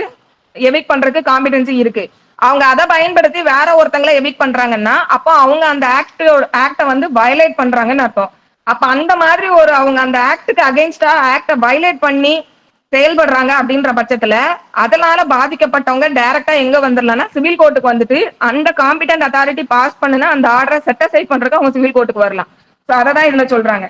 அப்போ எங்கெல்லாம் வந்து எக்ஸ்பிரஸ் பார் இருக்கோ அந்த எக்ஸ்பிரஸ் பார் இருக்கக்கூடிய இடத்துல சிவில் கோர்ட்டோட ஜூரிஸ்டிக்ஷன் பிரைமரிலி யூஸ் ஆகும். ஆனா அந்த எக்ஸ்பிரஸ் பார் இருக்கிறதும் போது அந்த கன்சர்ன் அத்தாரிட்டி வந்து அந்த காம்பிடன்ட் கோர்ட் அவங்களோட அந்த ஆக்டை வந்து வயலேட் பண்றாங்க, அல்ட்ரா வைரஸா செயல்படுறாங்க, அந்த ஆக்டை வந்து கன்ஃபார்மிட்டிக்குள்ள அவங்க செயல்படல, இல்லைன்னா fundamental principle of judicial procedures வந்து அவங்க ஃபாலோ பண்ணல அப்படின்னா அதுல அஃபெக்ட் ஆகக்கூடிய அந்த person even though express bar இருந்தா கூட அவங்க சிவில் கோர்ட்டுக்கு வரலாம் அப்படின்றது இந்த ஜட்மெண்ட்ல சொல்றாங்க. அதுக்கப்புறமா சில கேசஸ்ல இம்ப்ளைடு பார் இருக்கும்னு நம்ம சொல்லியிருப்போம்ல, அப்ப இம்ப்ளைடு பார் இருக்கும்போது என்ன பண்ணணும்னு சொல்றாங்க அப்படின்னா, அந்த மாதிரி கேசஸை பொறுத்த வரைக்கும் ஒருவேளை சிவில் கோர்ட்டுக்கு வந்து ஒரு பார்ட்டி வராங்க, இம்ப்ளைட் பார் தான் இருக்கு ஆனா சிவில் கோர்ட்டுக்கு வராங்கும் போது இந்த சிவில் கோர்ட் நம்ம ட்ரெடிஷனல் சிவில் கோர்ட்ஸ் என்ன பண்ணணும்னு சொல்றாங்க அப்படின்னா, அந்த பர்டிகுலர் ஆக்ட்ல இருக்கக்கூடிய ரெமடிஸை வந்து ஃபர்ஸ்ட் எக்ஸாமைன் பண்ணணும். என்னென்ன ரெமடிலாம் வந்து அந்த ஸ்பெஷல் ஆக்ட்ல உங்களுக்கு கொடுத்துருக்காங்கிறத எக்ஸாமைன் பண்ணணும். ரெமடிஸ் அண்ட் ஸ்கீம்ஸ் அதை வந்து அந்த ஆக்ட்ல இருக்கக்கூடிய ரெமடிஸ் அண்ட் ஸ்கீம்ஸை வந்து அவங்க எக்ஸாமைன் பண்ணிட்டு அதற்கப்புறமா இது எதுக்காக எக்ஸாமைன் பண்ணணும் அப்படின்னா அந்த ஆக்டோட இன்டென்ஷன் என்ன அப்படிங்கிறத ஃபைண்ட் அவுட் பண்றதுக்காக இதை அவங்க எக்ஸாமைன் பண்ணி அதுல வந்து இந்த என்கொயரியில இந்த கோர்ட் வந்து சிவில் கோர்ட் என்ன டெசிஷனுக்கு வராங்களோ அதுதான் வந்து டெசிசிவா வந்து செயல்படும். அதை எக்ஸாமைன் பண்ணதுக்கு அப்புறம் கோர்ட் வந்து ஆமா அந்த பர்டிகுலர் ஸ்பெஷல் ஆக்டுக்கு கீழே வந்து கொடுத்துருக்கக்கூடிய ரெமடிஸ்க்குள்ள ரெமடிஸ்க்கு கீழே தான் இப்போ இந்த சிவில் கோர்ட்டுக்கு இவர் வந்து கேட்கக்கூடிய ரெமடியும் வருதுன்னா அந்த சிவில் கோர்ட் வந்து அந்த ஆக்டோட ஸ்கீம் அண்ட் ரெமடிஸ் எல்லாம் எக்ஸாமைன் பண்ணி பார்த்துட்டு இல்ல அங்கேயே எல்லாமே வந்து உங்களுக்கு செல்ஃப் கண்டென்டா ஃபுல் ஃபிளெஜ்ஜே இருக்கே அப்ப நீங்க அங்கேயே போய் போடுங்கன்னு சொல்லியும் சொல்லலாம். இல்ல இவர் கேட்டிருக்க ரெமடி வந்து அந்த ஆக்டுக்கு கீழே இல்ல, அந்த ஆக்டோட இன்டென்ஷனை பார்க்கும்போது இவரு இங்க சிவில் கோர்ட்ல கேட்டிருக்கக்கூடிய பர்டிகுலர் ரிலீஃப் வந்து அங்க கேட்க முடியாது அப்படின்ற மாதிரி டெசிஷனுக்கு வந்தாங்க அப்படின்ற பட்சத்துல சிவில் கோர்ட் வந்து ஜூரிஸ்டிக்ஷன் யூஸ் ஆகாது, இவங்களே வந்து இந்த சிவில் கேஸை வந்து இந்த சிவில் கோர்ட் வந்து ட்ரை பண்ணலாம் அப்படிங்கிறதையும் இந்த ஜட்ஜ்மெண்ட்ல சொல்றாங்க. ஸோ எக்ஸ்க்ளூசிவ் பார் இல்லாதப்போ இம்ப்ளைட் பாரா இருக்கும்போது சிவில் கோர்ட் என்ன பண்ணணும்னா remedies and scheme of particular ஆக்டை வந்து எக்ஸாமைன் பண்ணணும். அது எதுக்காக பண்ணணும் அப்படின்னா அந்த ஆக்டோட இன்டென்மெண்ட் என்ன அப்படிங்கிறத பாக்குறதுக்காக பண்ணிட்டு அதுல இந்த கோர்ட் வந்து அந்த என்கொயரியில என்ன டெசிஷன் எடுக்காங்களோ அது ஃபைனல் டெசிஷனா இருக்கும் அப்படிங்கிறது இதுல சொல்றாங்க. அதுக்கப்புறமா என்ன சொல்றாங்க அப்படின்னா, சப்போஸ் வந்து ஒரு பர்டிகுலர் ஒரு சிவில் கோர்ட்டோட ஜூரிஸ்டிக்ஷன் இப்போ ஊஸ்ட் ஆகுதுன்னு வச்சுக்கிறோம் ஒரு ஆக்ட்ல, அந்த பர்டிகுலர் ஸ்பெஷல் ஆக்டுக்கு கீழே செயல்படக்கூடிய அந்த ஃபோரம் வந்து அல்ட்ரா வைரஸா செயல்படுறாங்க அப்படிங்கிற பட்சத்துல அந்த அல்ட்ரா வைரஸா செயல்பட்ட ரீசனுக்காக ரெமடி வந்து சிவில் கோர்ட்ல தான் வந்து அஃபெக்டட் பார்ட்டி கேட்கணுமே தவிர்த்துட்டு ஈவன் ஹைகோர்ட்ல கூட போயிட்டு நீங்க அதை வந்து சேலஞ்ச் பண்ணக்கூடாது அப்படிங்கிறதையும் இதுல சொல்றாங்க. ஸோ ஒன்ஸ் வந்து ஒரு பர்டிகுலர் ஆக்ட்ல இருக்கக்கூடிய ப்ரொவிஷன் வந்து அல்ட்ரா வைரஸா இருக்கு, அதனால நான் வந்து இங்க சிவில் கோர்ட் ரெமடிக்கு வந்திருக்கேன் அப்படின்னு சொல்லி வர்றதுக்கு ரைட் இருக்குங்கிறது முன்னாடியே பார்த்துட்டோம். ஸோ அப்படி வரும்போது அவங்க என்ன பண்ணணும் அப்படின்னா ஃபர்ஸ்ட் இன்ஸ்டன்ஸ் வந்து சிவில் கோர்ட்டை தான் அப்ரோச் பண்ணணும். டைரக்டா வந்து ஈவன் ஹைகோர்ட்டுக்கு கூட அவங்க போயிட்டு அதை கொஸ்டின் பண்றதுக்கு போகக்கூடாது அப்படிங்கிறதையும் இந்த ஜட்ஜ்மெண்ட்ல சொல்றாங்க. அதுக்கப்புறம் என்ன சொல்றாங்க அப்படின்னா இப்போ ஒரு பர்டிகுலர் ஸ்பெஷல் ஆக்ட்ல வந்து சிவில் கோர்ட்டோட ஜூரிஸ்டிக்ஷன் ஊஸ்ட் ஆயிருக்கு. ஆனா அந்த அந்த பர்டிகுலர் ஆக்ட்ல வந்து இப்போ உதாரணத்துக்கு அந்த ஆக்ட் வந்து ஒரு டாக்ஸ் கலெக்ட் பண்றதுக்கான ஒரு சம்பந்தப்பட்ட ஒரு ஆக்ட்னு வச்சுக்கிடுவோம். அந்த ஆக்ட்ல எக்ஸஸா கலெக்ட் பண்ணின டாக்ஸை வந்து ரீஃபண்ட் கேட்கறதுக்கோ இல்ல அவங்களுக்கு அந்த ஆக்டுக்கு கீழே இருக்கக்கூடிய கான்ஸ்டிடியூஷனல் லிமிட்டை தாண்டி அவங்க வந்து டாக்ஸ் வந்து கலெக்ட் பண்ணிட்டாங்க, மொத்தத்துல எக்ஸஸா டாக்ஸ் கலெக்ட் பண்ணிருக்காங்கன்னு வச்சுக்கிடுவோம்.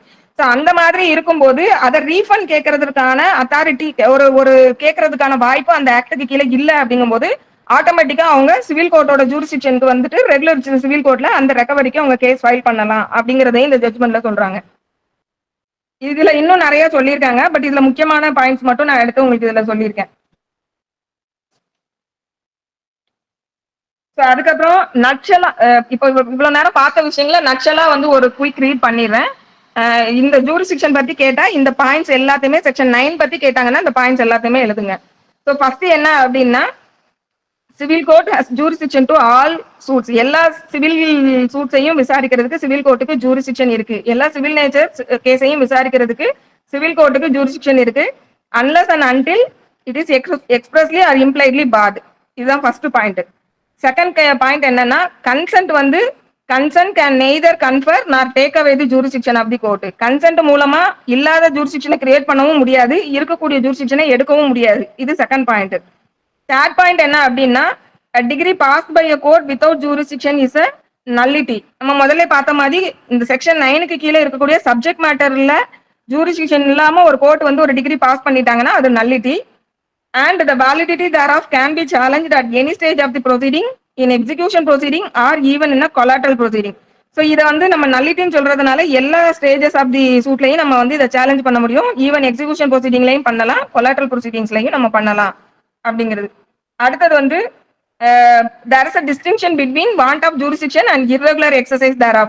ஸோ ஜூரிஸ்டிக்ஷன் இல்ல அப்படிங்கிறதையும் irregular exercise of jurisdiction இருக்கும் ரெண்டுக்குமே டிஃபரன்ஸ் இருக்கு, ரெண்டையும் குழப்பக்கூடாது. அதுக்கப்புறமா every court must have inherent power to decide the question of its own jurisdiction. எல்லா சிவில் கோர்ட்டுக்குமே அவங்களோட அந்த ஜூரிஸ்டிக்ஷனை டிசைட் பண்றதுக்கான இன்ஹரண்ட் பவர் இருக்கு அப்படிங்கிறது அடுத்த பாயிண்ட். அதுக்கப்புறமா jurisdiction of a court depends upon the averment made in the plaint and not upon the defence in the written statement. So பிளைண்டோட அவர்மெண்ட்டை வச்சு டிசைட் பண்ணணும், டிஃபெண்டோட இதை வச்சு டிசைட் பண்ணக்கூடாது. அதுக்கப்புறமா for deciding jurisdiction of a court the substance of a matter and not its form is important. So அந்த கேஸ்ல இருக்கக்கூடிய சப்ஸ்டன்ஸ் தான் முக்கியமே தவிர்த்துட்டு form of the suit form வந்து முக்கியமானது கிடையாது. அதுக்கப்புறமா every presumption should be made in favour of jurisdiction of a civil court. So ஃபண்டமெண்டலா என்னன்னா ப்ரிசம்ஷன் வந்து in favour of the civil court தான். சிவில் கோர்ட்டுக்கு சிவில் நேச்சர் கேஸ் எல்லாம் விசாரிக்கிறதுக்கு ஜூரிஸ்டிக்ஷன் இருக்குங்கிறது ப்ரிசம்ஷன். அப்ப அது இல்லைன்னு யார் சொல்றாங்களோ அவங்க தான் அதை டிசைட் பண்ணணும், பர்டன் அவங்களுக்கு போகுது. So presumption is in favour of the அந்த கோர்ட்டுக்கு தான் வந்து இருக்கு, சிவில் கோர்ட்டுக்கு இருக்கு. அதுக்கப்புறமா a statute ousting jurisdiction of a court may be strictly construed. So எக்ஸ்பிரஸா வந்து ஒரு சிவில் கோர்ட்டுக்கு ஜூரிஸ்டிக்ஷன் இல்லை அப்படின்னு எக்ஸ்பிரஸா ஒரு ஆக்ட்ல வந்து பார் இருக்கு அப்படின்னா அதை வந்து ஸ்ட்ரிக்டா ஃபாலோ பண்ணணும். அதுக்கப்புறமா burden of proof of exclusion of jurisdiction of a court is on the party who asserts it. யாரு ஜூரிஸ்டிக்ஷன் இல்ல அப்படின்னு அசர்ட்டிவா சொல்றாரோ அவரு தான் அதை ப்ரூவ் பண்ணணும்.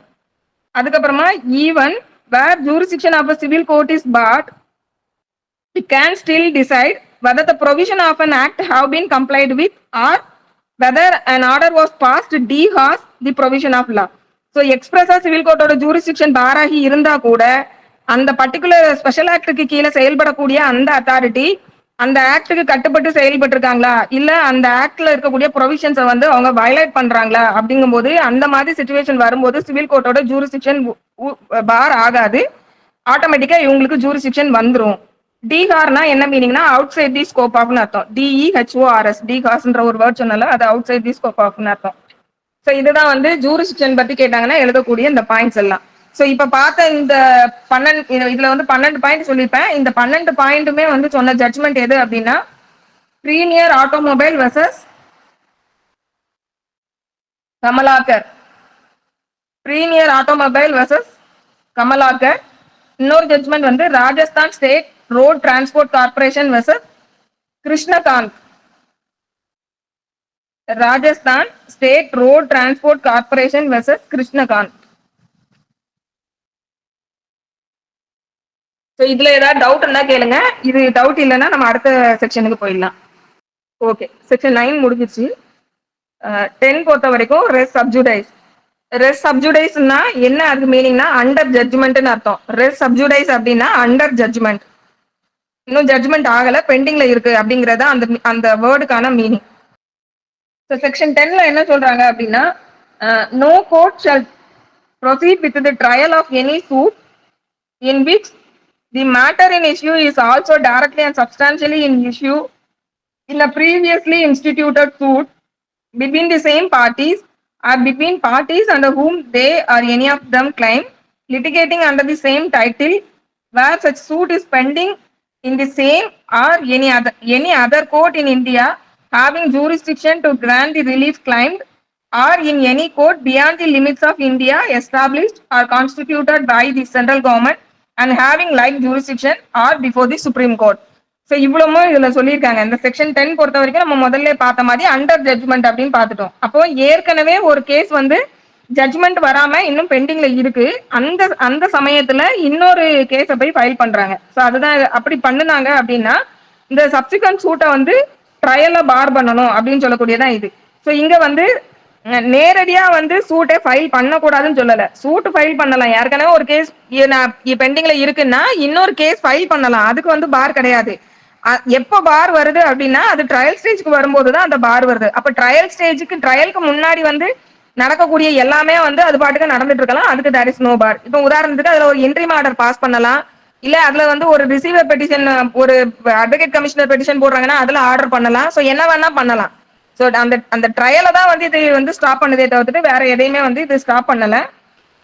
ஸோ இதுல இருக்கக்கூடிய இன்கிரீடியன்ஸை வந்து பிரிச்சு பார்த்தோம்னா ஃபர்ஸ்ட் இன்கிரீடியன்ட் என்னன்னா there must be 2 suits. 2 suit இருக்கணும். அப்பதான் இந்த செக்ஷன் 10 வந்து இன்வோக் பண்ண முடியும். There must be 2 suits, one previously instituted and other subsequently instituted. இது ஓகே, நமக்கே தெரிஞ்சிருக்கும். ஒன்னு ஃபைல் பண்ணதுக்கு அப்புறம் இன்னொன்னு ஃபைல் பண்ணிருக்கணும். இது ஃபர்ஸ்ட் இன்கிரீடியன்ட். செகண்ட் இன்கிரீடியன்ட் என்னன்னா the matter in issue in the subsequent suit must be directly and substantially in issue in the previous suit. So second சூட்ல வந்து என்ன இஷ்யூ இருக்கோ அந்த இஷ்யூ தான் வந்து ஃபர்ஸ்ட் ஃபைல் பண்ண சூட்லயும் டைரக்டாவோ சப்ஸ்டான்சியலாவோ இருக்கணும் அப்படின்னு சொல்லக்கூடியது செகண்ட் பாயிண்ட். தேர்ட் வந்து என்னன்னா both the suit must be between the same parties and their representative. So parties வந்து must be same in 2 suits. இது வந்து தேர்ட் பாயிண்ட். ஃபோர்த் வந்து the previously instituted suit must be pending in the same court in which the subsequent suit is brought or in any other court in India or in any court beyond the limit of India established or continued by the central government or before the Supreme Court. So second suit ஏற்கனவே ப்ரீவியஸா ஒரு suit வந்து institute பண்ணிட்டாங்க. இப்போ செகண்டா இன்னொரு suit institute பண்றாங்கும் போது இந்த செகண்டா institute அந்த ப்ரீவியஸா இன்ஸ்டிடியூட் பண்ணின சூட் வந்து அது ப்ரீவியஸா இன்ஸ்டிடியூட் ஆன அந்த கோர்ட்லயே வந்து இந்த சப்சிக்வெண்ட் சூட்டை வந்து ஃபைல் பண்ணிருக்கலாம். இல்ல அந்த ப்ரீவியஸ் சூட்டை பொறுத்த வரைக்கும் அது வேற எங்க வேணாலும் பெண்டிங்ல இருக்கலாம் அப்படின்னு சொல்றாங்க. அது வந்து ஈவன் சுப்ரீம் கோர்ட்ல பெண்டிங்ல இருந்தாலும் சரி, இல்ல இந்தியாவால நம்ம சென்ட்ரல் கவர்மெண்ட்னால எஸ்டாப்ளிஷ் பண்ணின எந்த கோர்ட்ல அது பெண்டிங்ல இருந்தாலும் சரி, இது outside of territory India இருந்தா கூட central government of India establish பண்ணின ஒரு கோர்ட்டா இருந்ததுன்னா அங்க பெண்டிங்கா இருந்தாலும் கூட இந்த செக்ஷன் 10 வந்து அப்ளை ஆகும் அப்படின்னு சொல்றாங்க. அதுக்கப்புறமா the court in which the previous suit is instituted must have jurisdiction to grant the relief claimed in the subsequent suit. So first எந்த சூட் வந்து இன்ஸ்டிடியூட் பண்ணி பெண்டிங்ல இருக்கோ அந்த கோர்ட்டுக்கு வந்து ரெண்டாவதா வந்து ஒரு சூட் ஃபைல் பண்ணி ஒரு ரிலீஃப் கேட்காங்கல்ல, இதுல கேட்டிருக்க ரிலீஃப அந்த முதல் கோர்ட்ல ஃபைல் பண்ண முதல் சூட்ல கேட்டிருக்க ரிலீஃப் அந்த ஃபர்ஸ்ட் கோர்ட்டுக்கு வந்து செகண்ட் கேஸ்ல கேட்டிருக்கக்கூடிய ரிலீஃபை கொடுக்கறதுக்கான காம்பிடன்சி இருக்கணும். அப்பதான் வந்து இந்த 10 வந்து இன்வோக் பண்ண முடியும். இது வந்து அடுத்த கண்டிஷன். அதுக்கப்புறமா such parties may be litigating under the same title in both suits. So ரெண்டு பேருமே வந்து சேம் டைட்டில் வந்து கிளைம் பண்ணியிருக்கணும். ஸோ இதுதான் வந்து இதுல இருக்கக்கூடிய இன்கிரீடியன்ஸ். ஸோ இந்த 10 கேட்டாங்கன்னா இந்த இன்கிரீடியன்ஸ் எல்லாத்தையுமே லைனா பிரிச்சு பிரிச்சு எழுதினாலே இதுல போதும். சப்ஜுடேஷன் சொல்லும் போது இது அண்டர் ஜட்ஜ்மெண்ட் அப்படின்றது தெரிஞ்சுக்கணும். அதுக்கப்புறம் இது ட்ரையலை தான் பார் பண்ணுது, வேற எதையுமே இது வந்து பார் பண்ணல அப்படிங்கறத தெரிஞ்சுக்கணும். ஸோ இதுக்கு பின்னாடி இருக்கக்கூடிய பிரின்சிபல் என்ன அப்படின்னு பார்த்தோம்னா மல்டிபிள் ப்ரொசீடிங்ஸை வந்து அவாய்ட் பண்ணணும். அதுதான் இந்த செக்ஷன் 10க்கு பின்னாடி இருக்கக்கூடிய பிரின்சிபல் என்னன்னா மல்டிபிளிசிட்டி ஆஃப் ப்ரொசீடிங்ஸை வந்து அவாய்ட் பண்ணணும். எதுக்காக மல்டிபிளிசிட்டி ஆஃப் ப்ரொசீடிங்ஸ் அவாய்ட் பண்ணணும்னா அப்பதான் கான்ஃபிளிக்ட் டெசிஷன் வந்து வராம இருக்கும். இல்லைன்னா மல்டிபிளிசிட்டி ஆஃப் ப்ரொசீடிங்ஸை நம்ம அலோ பண்றோம்னா ஒவ்வொரு கேசஸ்லயும் ஒவ்வொரு ஜட்மெண்ட்ஸ் வந்துகிட்டு இருக்கும். அப்போ ஒன்னொன்னும் வந்து கான்ஃபிளிக்ட் ஆகுறதுக்கான சான்சஸும் இருக்கு. அப்ப கான்ஃபிளிக்ட் ஆஃப் டெசிஷன்ஸ் எல்லாம் அவாய்ட் பண்ணணும்ன்றதுதான் இதுக்கு பின்னாடி இருக்கக்கூடிய இன்டென்ஷன். ஸோ இது வந்து இதுக்கு வந்து ஒரு டெஸ்ட் இருக்கு. இந்த செகண்ட் சூட்டை வந்து நம்ம பார் பண்ணணுமா பண்ண வேண்டாமாங்கிறத டிசைட் பண்றதுக்கான ஒரு டெஸ்ட் என்னன்னா ரெஜுடிகேட்டாவை வந்து இதுல அப்ளை பண்ணி பார்க்கணும். அதாவது ரெண்டாவதா ஒரு சூட்டு ஃபைல் பண்ணியிருக்காங்கல்ல, இந்த சூட்டை வந்து ஃபர்ஸ்ட் சூட்லயோ சூட்ல வந்து ஆர்டர் போட்டுட்டோம் அப்படின்னா இந்த செகண்ட் சூட் வந்து ரெஜுடிகேட்டான்ற பிரின்சிபலுக்கு கீழே அது வந்து சேலஞ்ச் பண்ணப்படும் அப்படிங்கிற நேச்சர்ல அது இருக்கான்றதுதான் டெஸ்ட். ஆமா அப்படின்ற நேச்சர்ல இருக்குன்னா அது வந்து அப்ப செகண்ட் சூட்டை வந்து ஆட்டோமேட்டிக்கா பார் பண்ணணும், ட்ரையலை வந்து ஸ்டே பண்ணணும். அதுதான் டெஸ்ட். ஸோ ரெஜுடிகேட்டா வந்து ஒரு கேஸ்ல வந்து ஆர்டர் பாஸ் பண்ணிட்டாங்கன்னா அந்த ஆர்டர் வந்து சப்சிக்வெண்ட் சூட்ல வந்து ஏற்கனவே இதுல டிசைட் பண்ண ஜட்மெண்ட் இருக்கு, ரெஜுடிகேட்டா இதுல அப்ளை ஆகும்னு சொல்லி ஒரு டிஃபென்ஸ் எடுத்தாங்கன்னா அந்த டிஃபென்ஸ் அதுல நிற்கும் அப்படின்ற மாதிரி இருந்ததுன்னா அதை கண்டிப்பா அந்த சப்சிக்வெண்ட் சூட்டை வந்து ஸ்டே பண்ணணும். ஸோ டெஸ்ட் வந்து ரெஜுடிகேட்டாவை வந்து இதுல அப்ளை ஆகுமான்றத பார்க்கணும். ஸோ இதுதான் டெஸ்ட் அதை டிசைட் பண்றதுக்கு. அதுக்கப்புறமா வந்து இது வந்து ஃபாரின் கோர்ட்ல வந்து ஒரு சூட் பெண்டிங்ல இருக்கு அப்படின்னா அதுக்கு இது அப்ளை ஆகாது. அதாவது ஒரு சூட் வந்து இந்தியாவில் பெண்டிங்ல இருக்கு, அதே சம்பந்தப்பட்ட தொடர்பு பட்ட இன்னொரு சூட் வந்து ஃபாரின் கோர்ட்ல பெண்டிங்ல இருக்கு அப்படின்னா நம்ம செக்ஷன் 10 இன்வோக் பண்ண முடியாது. ஸோ இதுக்கு கீழே வந்து நம்ம செக்ஷன் 10 பார்க்கும்போது இந்த ஜட்ஜ்மெண்ட் வேணும்னா எழுதிக்கோங்க. Indian bank versus Maharashtra state corporation cooperation marketing federation.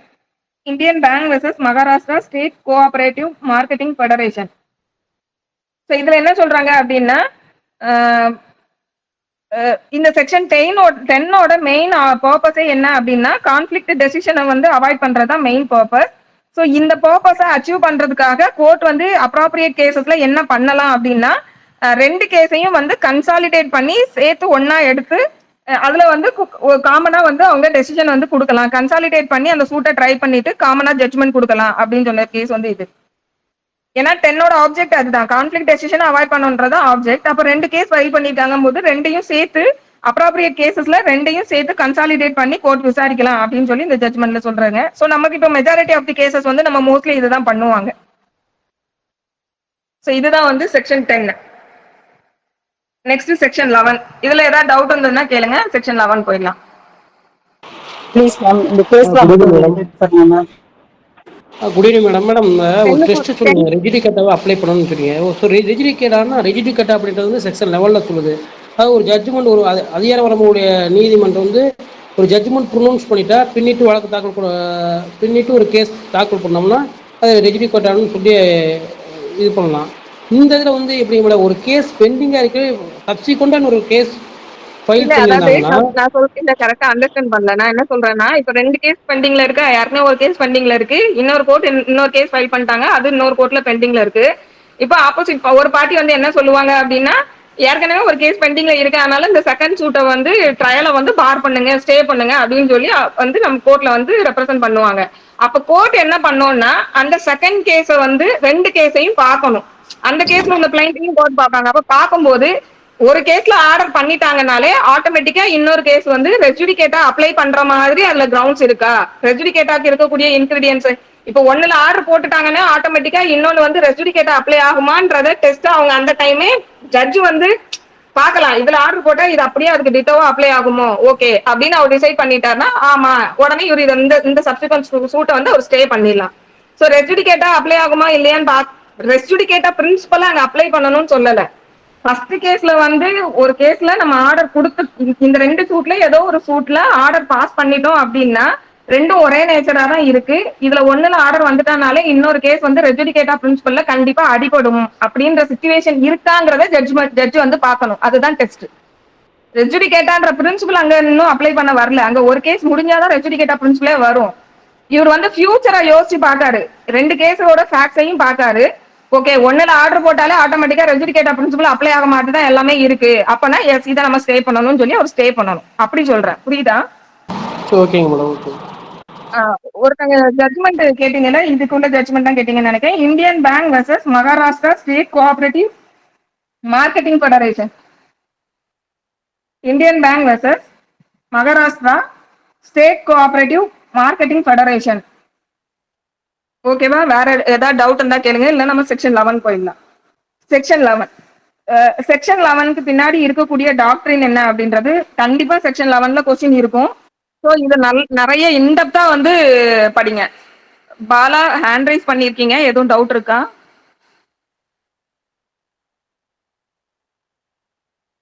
சரி, ஓகே. 11 வந்து கண்டிப்பா கொஸ்டின் இருக்கும். ஸோ 11ஓட கான்செப்ட் வந்து எவ்வளவு இன்டெப்தா படிக்கிறீங்களோ அந்த அளவுக்கு வந்து கண்டிப்பா இதுல மார்க் வந்து ஸ்கோர் பண்ண முடியும். ஃபர்ஸ்ட் செக்ஷன் 11க்கு பின்னாடி இருக்கக்கூடிய டாக்டரின் என்ன அப்படின்னா conclusiveness of judgment, rule of conclusiveness of judgment. இதுதான் இதுக்கு பின்னாடி இருக்கக்கூடிய doctrine, rule of conclusiveness of judgment. சரி, rule of conclusiveness of judgment அப்படின்னு சொல்லும் போது அது ஃபேக்ட் சம்பந்தமாக இருக்கணுமா, இல்ல லா சம்பந்தமா இருக்கணுமா, இல்ல மிக்சட் கொஸ்டினா ஃபேக்ட் அண்ட் லா சம்பந்தமா இருக்கணுமானா மூணுக்குமே அப்ளை ஆகும். ஸோ இதையும் எழுதிக்கோங்க. அப்ப rule of conclusiveness as to the points decided either of facts or of law or of fact and law. So issue of fact na என்னன்னு தெரிஞ்சிருக்கும், fact in issue na என்னன்னு தெரிஞ்சிருக்கும், fact in law na என்னன்னு தெரிஞ்சிருக்கும், mixed question of fact and law na என்னன்னு தெரிஞ்சிருக்கும் mostly எல்லாத்துக்கும். அது தெரியலனா பின்னாடி கிளாஸ் வரும்போது கண்டினியூ பண்ணும்போது சொல்றேன். ஸோ இது வந்து மூணுக்குமே வந்து அப்ளை ஆகும். அதுக்கப்புறமா ரெஜுடிகேட்டாவோட கான்செப்ட் என்ன அப்படின்னா ஏற்கனவே முடிஞ்சு போன விஷயத்த ரீஓபன் பண்ணக்கூடாது, ரீ அஜிடேட் பண்ணக்கூடாது. ஆல்ரெடி அது முடிஞ்சிருச்சு. ஸோ அதை ரீஓபனோ ரீ அஜிடேட்டோ திருப்பி பண்ணக்கூடாது அப்படிங்கிறது அது பின்னாடி இருக்கக்கூடிய பிரின்சிபல். ஸோ இதை என்ன சொல்லுவாங்க அப்படின்னா எக்ஸ் கேப்சியோ ரெஸ் ஜுடிகேட்டா.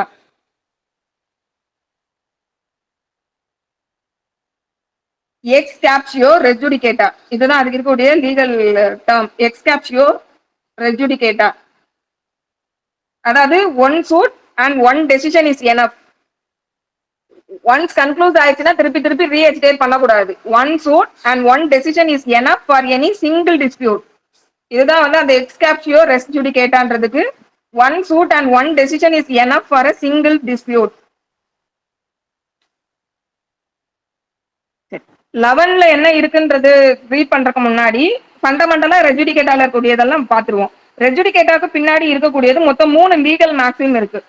ஃபர்ஸ்ட் மேக்ஸிம் என்ன அப்படின்னா நெமோ டெபட் லிஸ் வெக்ஸேரி ப்ரோ யூனா எட் ஈடம் காசா. நான் ஸ்பெல் பண்றேன், எழுதிக்கோங்க வேணும்னா. நெமோ டெபட் NEMO நெமோ நெமோ டெபட் DEBET நெமோ டெபட் DEBET லிஸ் LIS லிட்டிகேஷன் சொல்லுவோம்ல அந்த லிஸ் LIS. வெக்ஸேரி BEXARI வெக்ஸேரி ப்ரோ யூனோ PROUNA ப்ரோ யூனோ எட் ஈடம் காசா. எட்னா ET எட் ஈடம் EADEM காசா CAUSA. நெமோ டெபட் லிஸ் வெக்ஸேரி ப்ரோ யூனோ எட் ஈடம் காசா. இதோட மீனிங் என்ன அப்படின்னா no man should be vexed twice for the same cause. ஒரே விஷயத்துக்காக யாரும் இருமுறை ஆளாக்கப்படக்கூடாது, தண்டிக்கப்படக்கூடாதுன்றது அதோட meaning. No man should be vexed twice for the same cause. இதுதான் அதுக்கு இருக்கக்கூடிய மீனிங். செகண்ட் லீகல் மேக்ஸிம் என்ன அப்படின்னா interest republicae ut sit finis litium. Interest republicae ut sit finis litium. இன்ட்ரஸ்ட்னா நம்ம யூஸ்ஃபுல்லா இப்போ இன்ட்ரெஸ்ட் எழுதுவோம்ல அதேதான், INTEREST. Interest republicae REPUPLICAE.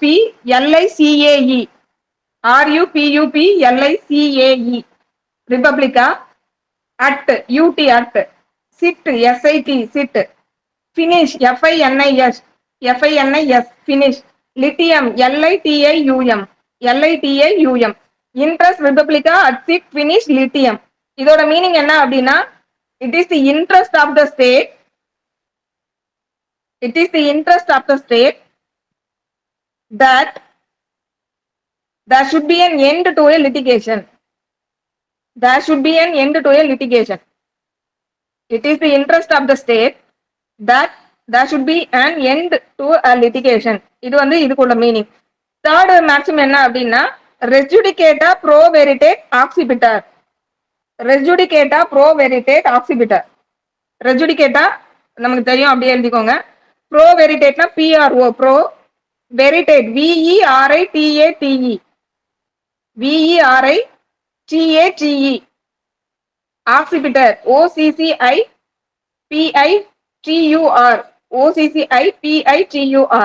ஆக்சிபிட்டர்.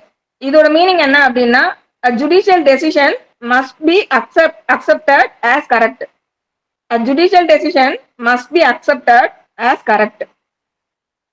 So இந்த 3 மேக்ஸிமம் வந்து கண்டிப்பா எல்லாரும் படிச்சுக்கோங்க. ரெஜுடி கேட்டாங்கன்னா அது பின்னாடி இருக்கக்கூடிய மேக்ஸிம்ஸ் இதுக்கு பின்னாடி இருக்கக்கூடிய டாக்ட்ரின் வந்து rule of conclusiveness of judgment as to the points decided either of fact or of law or fact and law. So அதுவும் so res judicata pro veritate ஆக்சிபிட்டர்னா judicial decision must be accepted as correct. So இப்போ இதுல மூணு maxim பார்த்துருக்கோம். இந்த 3ல second and third இருக்கு இல்லையா, இந்த செகண்ட் அண்ட் தேர்டு வந்து பப்ளிக் பாலிசின்ற பிரின்சிபலுக்கு பின்னாடி இருக்கக்கூடியது. செகண்ட் மேக்ஸிமும் தேர்ட் மேக்ஸிமும் பப்ளிக் பாலிசின்ற விஷயத்தை ரிஃப்ளெக்ட் பண்ணக்கூடிய மேக்ஸிம். ஃபர்ஸ்ட் சொன்ன பிரின்சிபல் இருக்கு, அதாவது இது இருக்கு இல்லையா, நமோ டபட் லிஸ்ட் எக்ஸேரி ப்ரோ யூனா எட் யூடம் காசா. அந்த ஃபர்ஸ்ட் இதுக்கு பின்னாடி இருக்கக்கூடியது என்ன அப்படின்னு பாத்தீங்கன்னா private justice. So first maxim வந்து பிரைவேட் ஜஸ்டிஸ்ன்ற விஷயத்தை எக்ஸ்பிரஸ் பண்ணுது. செகண்டும் தேர்டும் வந்து எதை ரிஃப்ளெக்ட் பண்ணுதுன்னு பாத்தீங்கன்னா பப்ளிக் பாலிசி. ஸோ இந்த 3 பிரின்சிபலை அடிப்படையாக கொண்டது தான் இந்த செக்ஷன் 11. இதோட எக்ஸ்டென்ட் அண்ட் அப்ளிகபிலிட்டி அப்படின்னு ரெஸ் ஜுடிகேட்டாவோட எக்ஸ்டென்ஷன் அண்ட் அப்ளிகபிலிட்டி அப்படின்னு சொல்லி பார்த்தோம்னா, இது வந்து இட் இஸ் நாட் எக்ஸாஸ்டிவ், இது இல்லஸ்ட்ரேட்டிவ் நேச்சர் தான். செக்ஷன் 11 பொறுத்த வரைக்கும் இது முழுமையானது கிடையாது. ஏன்னா செக்ஷன் 11ல வந்து என்ன சொல்லியிருப்பாங்கன்னா, no court shall try any suit or issue அப்படின்ற விஷயம் தான் சொல்லிப்பாங்க. அதாவது சூட் ஆர் இஷ்யூனா இது சூட்டுக்கு மட்டும் இல்ல, ஏற்கனவே டிசைட் ஆன இஷ்யூக்கு மட்டும் தான் அப்ளை ஆகுன்ற மாதிரி அது மீனிங் வரும். பட் அதை அப்படி எடுக்கக்கூடாது. அதான் என்ன சொல்றாங்கன்னா, it is not exhaustive, it is only in illustrative nature சொல்றாங்க. அப்போ இது வந்து எல்லா விதமான நேச்சர் ஆஃப் கேசஸ்க்கும் எக்ஸ்டெண்ட் ஆகும். அப்ப இதோட எக்ஸ்டெண்ட் அண்ட் அப்ளிகபிலிட்டின்னு பார்க்கும்போது இது எல்லாத்துக்கும் சிவில் சூட்ஸ்ன்றதை தாண்டி எக்ஸிகியூஷன் ப்ரொசீடிங்ஸ்க்கும் அப்ளை ஆகும், ஆர்பிட்ரேஷன் ப்ரொசீடிங்ஸ்க்கும் அப்ளை ஆகும், tax matters, industrial disputes, writ petition, administrative orders, interim orders, criminal proceedings எல்லாத்துக்குமே எக்ஸெட்ரா இன்னும் எல்லாத்துக்குமே இது அப்ளை ஆகும். அடுத்து ரெஸ் ஜுடிகேட்டா வந்து rule of law, rule of evidence 2 concept இருக்குல்ல. ரெஸ் ஜுடிகேட்டா வந்து ரூல் ஆஃப் லா. இந்த ரூல் ஆஃப் எவிடன்ஸ்னா என்னன்னு எவிடன்ஸ் ஆக்ட் படிக்கும்போது பாத்தீங்கன்னா தெரியும். வேற கிளாஸ் எடுத்தேன்னா நான் உங்களுக்கு அது சொல்றேன். இப்போ இதுல ஃபண்டமெண்டலா இன்னொன்னு ரெஸ் ஜுடிகேட்டா பத்தி தெரியும் போது தெரிஞ்சுக்க வேண்டிய விஷயம் என்னன்னா, ரெஸ் ஜுடிகேட்டாவுக்கும் எஸ்டோபலுக்கும் என்ன டிஃபரன்ஸ்ன்றது தெரியணும். ஏதோ ஒரு கேஸ்ல ப்ரீவியஸ் கொஸ்டின் பேப்பர்ல கூட கேட்டிருந்தாங்க, ரெஸ் ஜுடிகேட்டாவுக்கும் எஸ்டோபலுக்கும் என்ன டிஃபரன்ஸ் அப்படின்னு.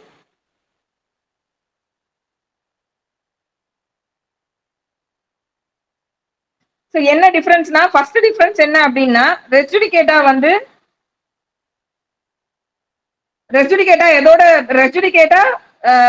எதோட ரிசல்ட்ல இருந்து வருதுன்னா கோர்ட்டோட டெசிஷன்ல இருந்து வருது. ரெஸ் ஜுடிகேட்டாங்கிற பிரின்சிபல் வந்து decision of court. Estoppel flows from the act of parties. இதுதான் first decision. So res judicata results from a decision of court, estoppel flows from the act of parties. So ஒரு கோர்ட்ல கொடுக்கப்பட்ட judgement இல்லைன்னா order இல்ல degree வச்சு வரக்கூடிய ஒரு விஷயம் தான் ரெஸ் ஜுடிகேட்டான்ற பிரின்சிபல். ஆனா எஸ்டோபல் வந்து அந்த பார்ட்டிஸோட செயல்பாட்டின் விளைவா வரக்கூடியது. இது ஃபர்ஸ்ட் டிஃபரன்ஸ். செகண்ட் டிஃபரன்ஸ் என்ன அப்படின்னா, ரெஜுடிகேட்டா வந்து based on public policy, estoppel வந்து based on doctrine of equity. So res judicata is based on public policy, estoppel principles வந்து doctrine of equality, based on doctrine of equality. இது வந்து second. Third difference என்ன அப்படின்னா, res judicata bars multiplicity of suits. Res judicata bars multiplicity of suits. நிறைய suits திருப்பி திருப்பி ஏற்கனவே முடிஞ்சு போன விஷயத்துக்கு திருப்பி திருப்பி புதுசா கேஸ் ஃபைல் பண்ணிட்டு போறதை தடுக்குது. எஸ்டோபல் பிரிவென்ட்ஸ் மல்டிப்ளிசிட்டி ஆஃப் ரெப்ரசன்டேஷன். ஒரு நேரம் ஒரு விஷயத்த சொல்லிட்டீங்க, சொல்றதோ இல்ல செய்யறதோ ஏதோ ஒரு விஷயத்த பண்ணிட்டீங்கன்னா திருப்பி அதுக்கு மாறுபட்டு முரண்பட்டு கான்ட்ரடிக்ட் ஆகுற மாதிரி வேற ஒரு ரெப்ரசன்டேஷனை பார்ட்டிஸ் பண்ணக்கூடாது அப்படின்றதுதான் எஸ்டோபல் இல்லையா? அததான் சொல்றாங்க, res judicata bars multiplicity of suits, estoppel prevents multiplicity of representation. இது வந்து தேர்ட் டிஃபரன்ஸ். ஃபோர்த் டிஃபரன்ஸ் என்ன அப்படின்னா, res judicata rule of law, estoppel rule of evidence.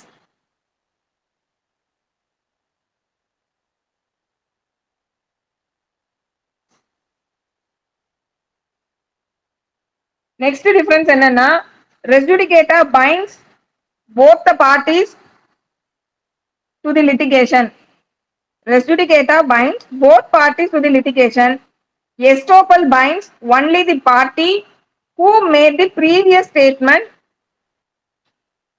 or who show the previous conduct.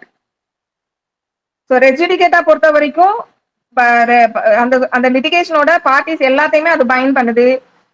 Estoppel பொறுத்த வரைக்கும் யாரு அந்த ரெப்ரசன்டேஷனை பண்ணினாங்களோ அந்த கன்சர்ன் பர்சனை மட்டும்தான் அது வந்து திருப்பி திருப்பி மல்டிபிள் ரெப்ரசன்டேஷன் பண்றத வந்து இல்ல மல்டிபிள் ஸ்டேட்மெண்ட்ல இருந்து கொடுக்கறதையோ இல்ல ஏற்கனவே கொடுத்த ப்ரீவியஸ் ஸ்டேட்மெண்ட்டை வந்து கான்ட்ராடிக்ட் பண்ற மாதிரியோ அந்த கன்சர்ன் பர்சனை தான் அது ப்ரிவென்ட் பண்ணுது. இவ்வளவுதான் இந்த ரெண்டுக்கும் இருக்கக்கூடிய டிஃபரன்ஸ். நெக்ஸ்ட், ரெஜுடிகேட்டா வந்து வெய்வர் பண்ண முடியுமானா வெய்வர் பண்ண முடியும். ஏன்னா ஏற்கனவே ஒரு சூட் வந்து ஆல்ரெடி டிசைடட் அப்படிங்கிறது பார்ட்டிஸ்க்கு தான் தெரியும்.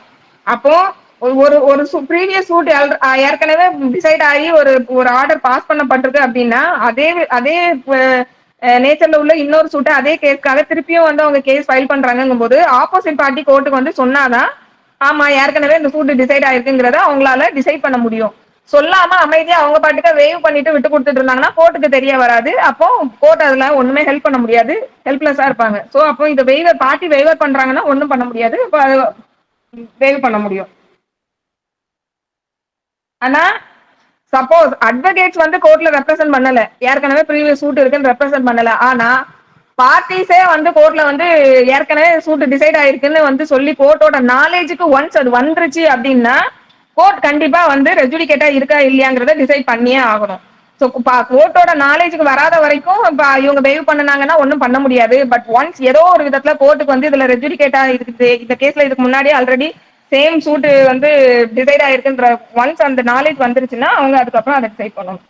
ஸோ இதெல்லாம் தான் ரெஜுடிகேட்டால ஃபண்டமெண்டலா இருக்கக்கூடிய விஷயம். செக்ஷன் 11 மட்டும் என்ன இருக்குங்கிறத ரீட் பண்ணிடுவோம், அதுக்கப்புறம் சப்சிக்வெண்ட் கிளாஸ்ல கண்டினியூ பண்ணலாம். செக்ஷன் 11ல என்ன சொல்றாங்க அப்படின்னா, no court shall try any suit or issue in which the matter directly and substantially in issue has been directly and substantially in issue in a former suit between the same parties or between parties under whom they or any of them claim litigating under the same title in a court competent to try such subsequent suit or the suit in which such issue has been subsequently raised and has been heard and finally decided by such court. So இப்போ இந்த section 11ல இருக்கக்கூடியதுல என்னெல்லாம் நம்ம தெரிஞ்சுக்கணும் அப்படின்னா, சூட்னா என்னன்னு தெரியணும். இதுல இருக்கக்கூடிய ஒவ்வொரு கீவேர்டையும் பிரிச்சு அதுக்கான அர்த்தம் பார்க்கணும். சூட்னா என்னன்னு தெரியணும், இஷ்யூனா என்னன்னு தெரியணும், அதுக்கப்புறம் மேட்டர் டைரக்ட்லி அண்ட் சப்ஸ்டான்சியலி இன் இஷ்யூனா என்ன அப்படிங்கிறது தெரியணும். அதுக்கப்புறமா சேம் டைட்டில்ங்கிற வேர்டு இதுல யூஸ் பண்ணிருப்பாங்க, சேம் டைட்டில்ன்ற வேர்டு வந்து எதை டினோட் பண்ணுதுங்கிறது தெரியணும். அதுக்கப்புறமா காம்பிடன்ட் கோர்ட்ன்ற வேர்ட் யூஸ் பண்றாங்க, அந்த காம்பிடன்சினா என்னங்கிறது தெரியணும்.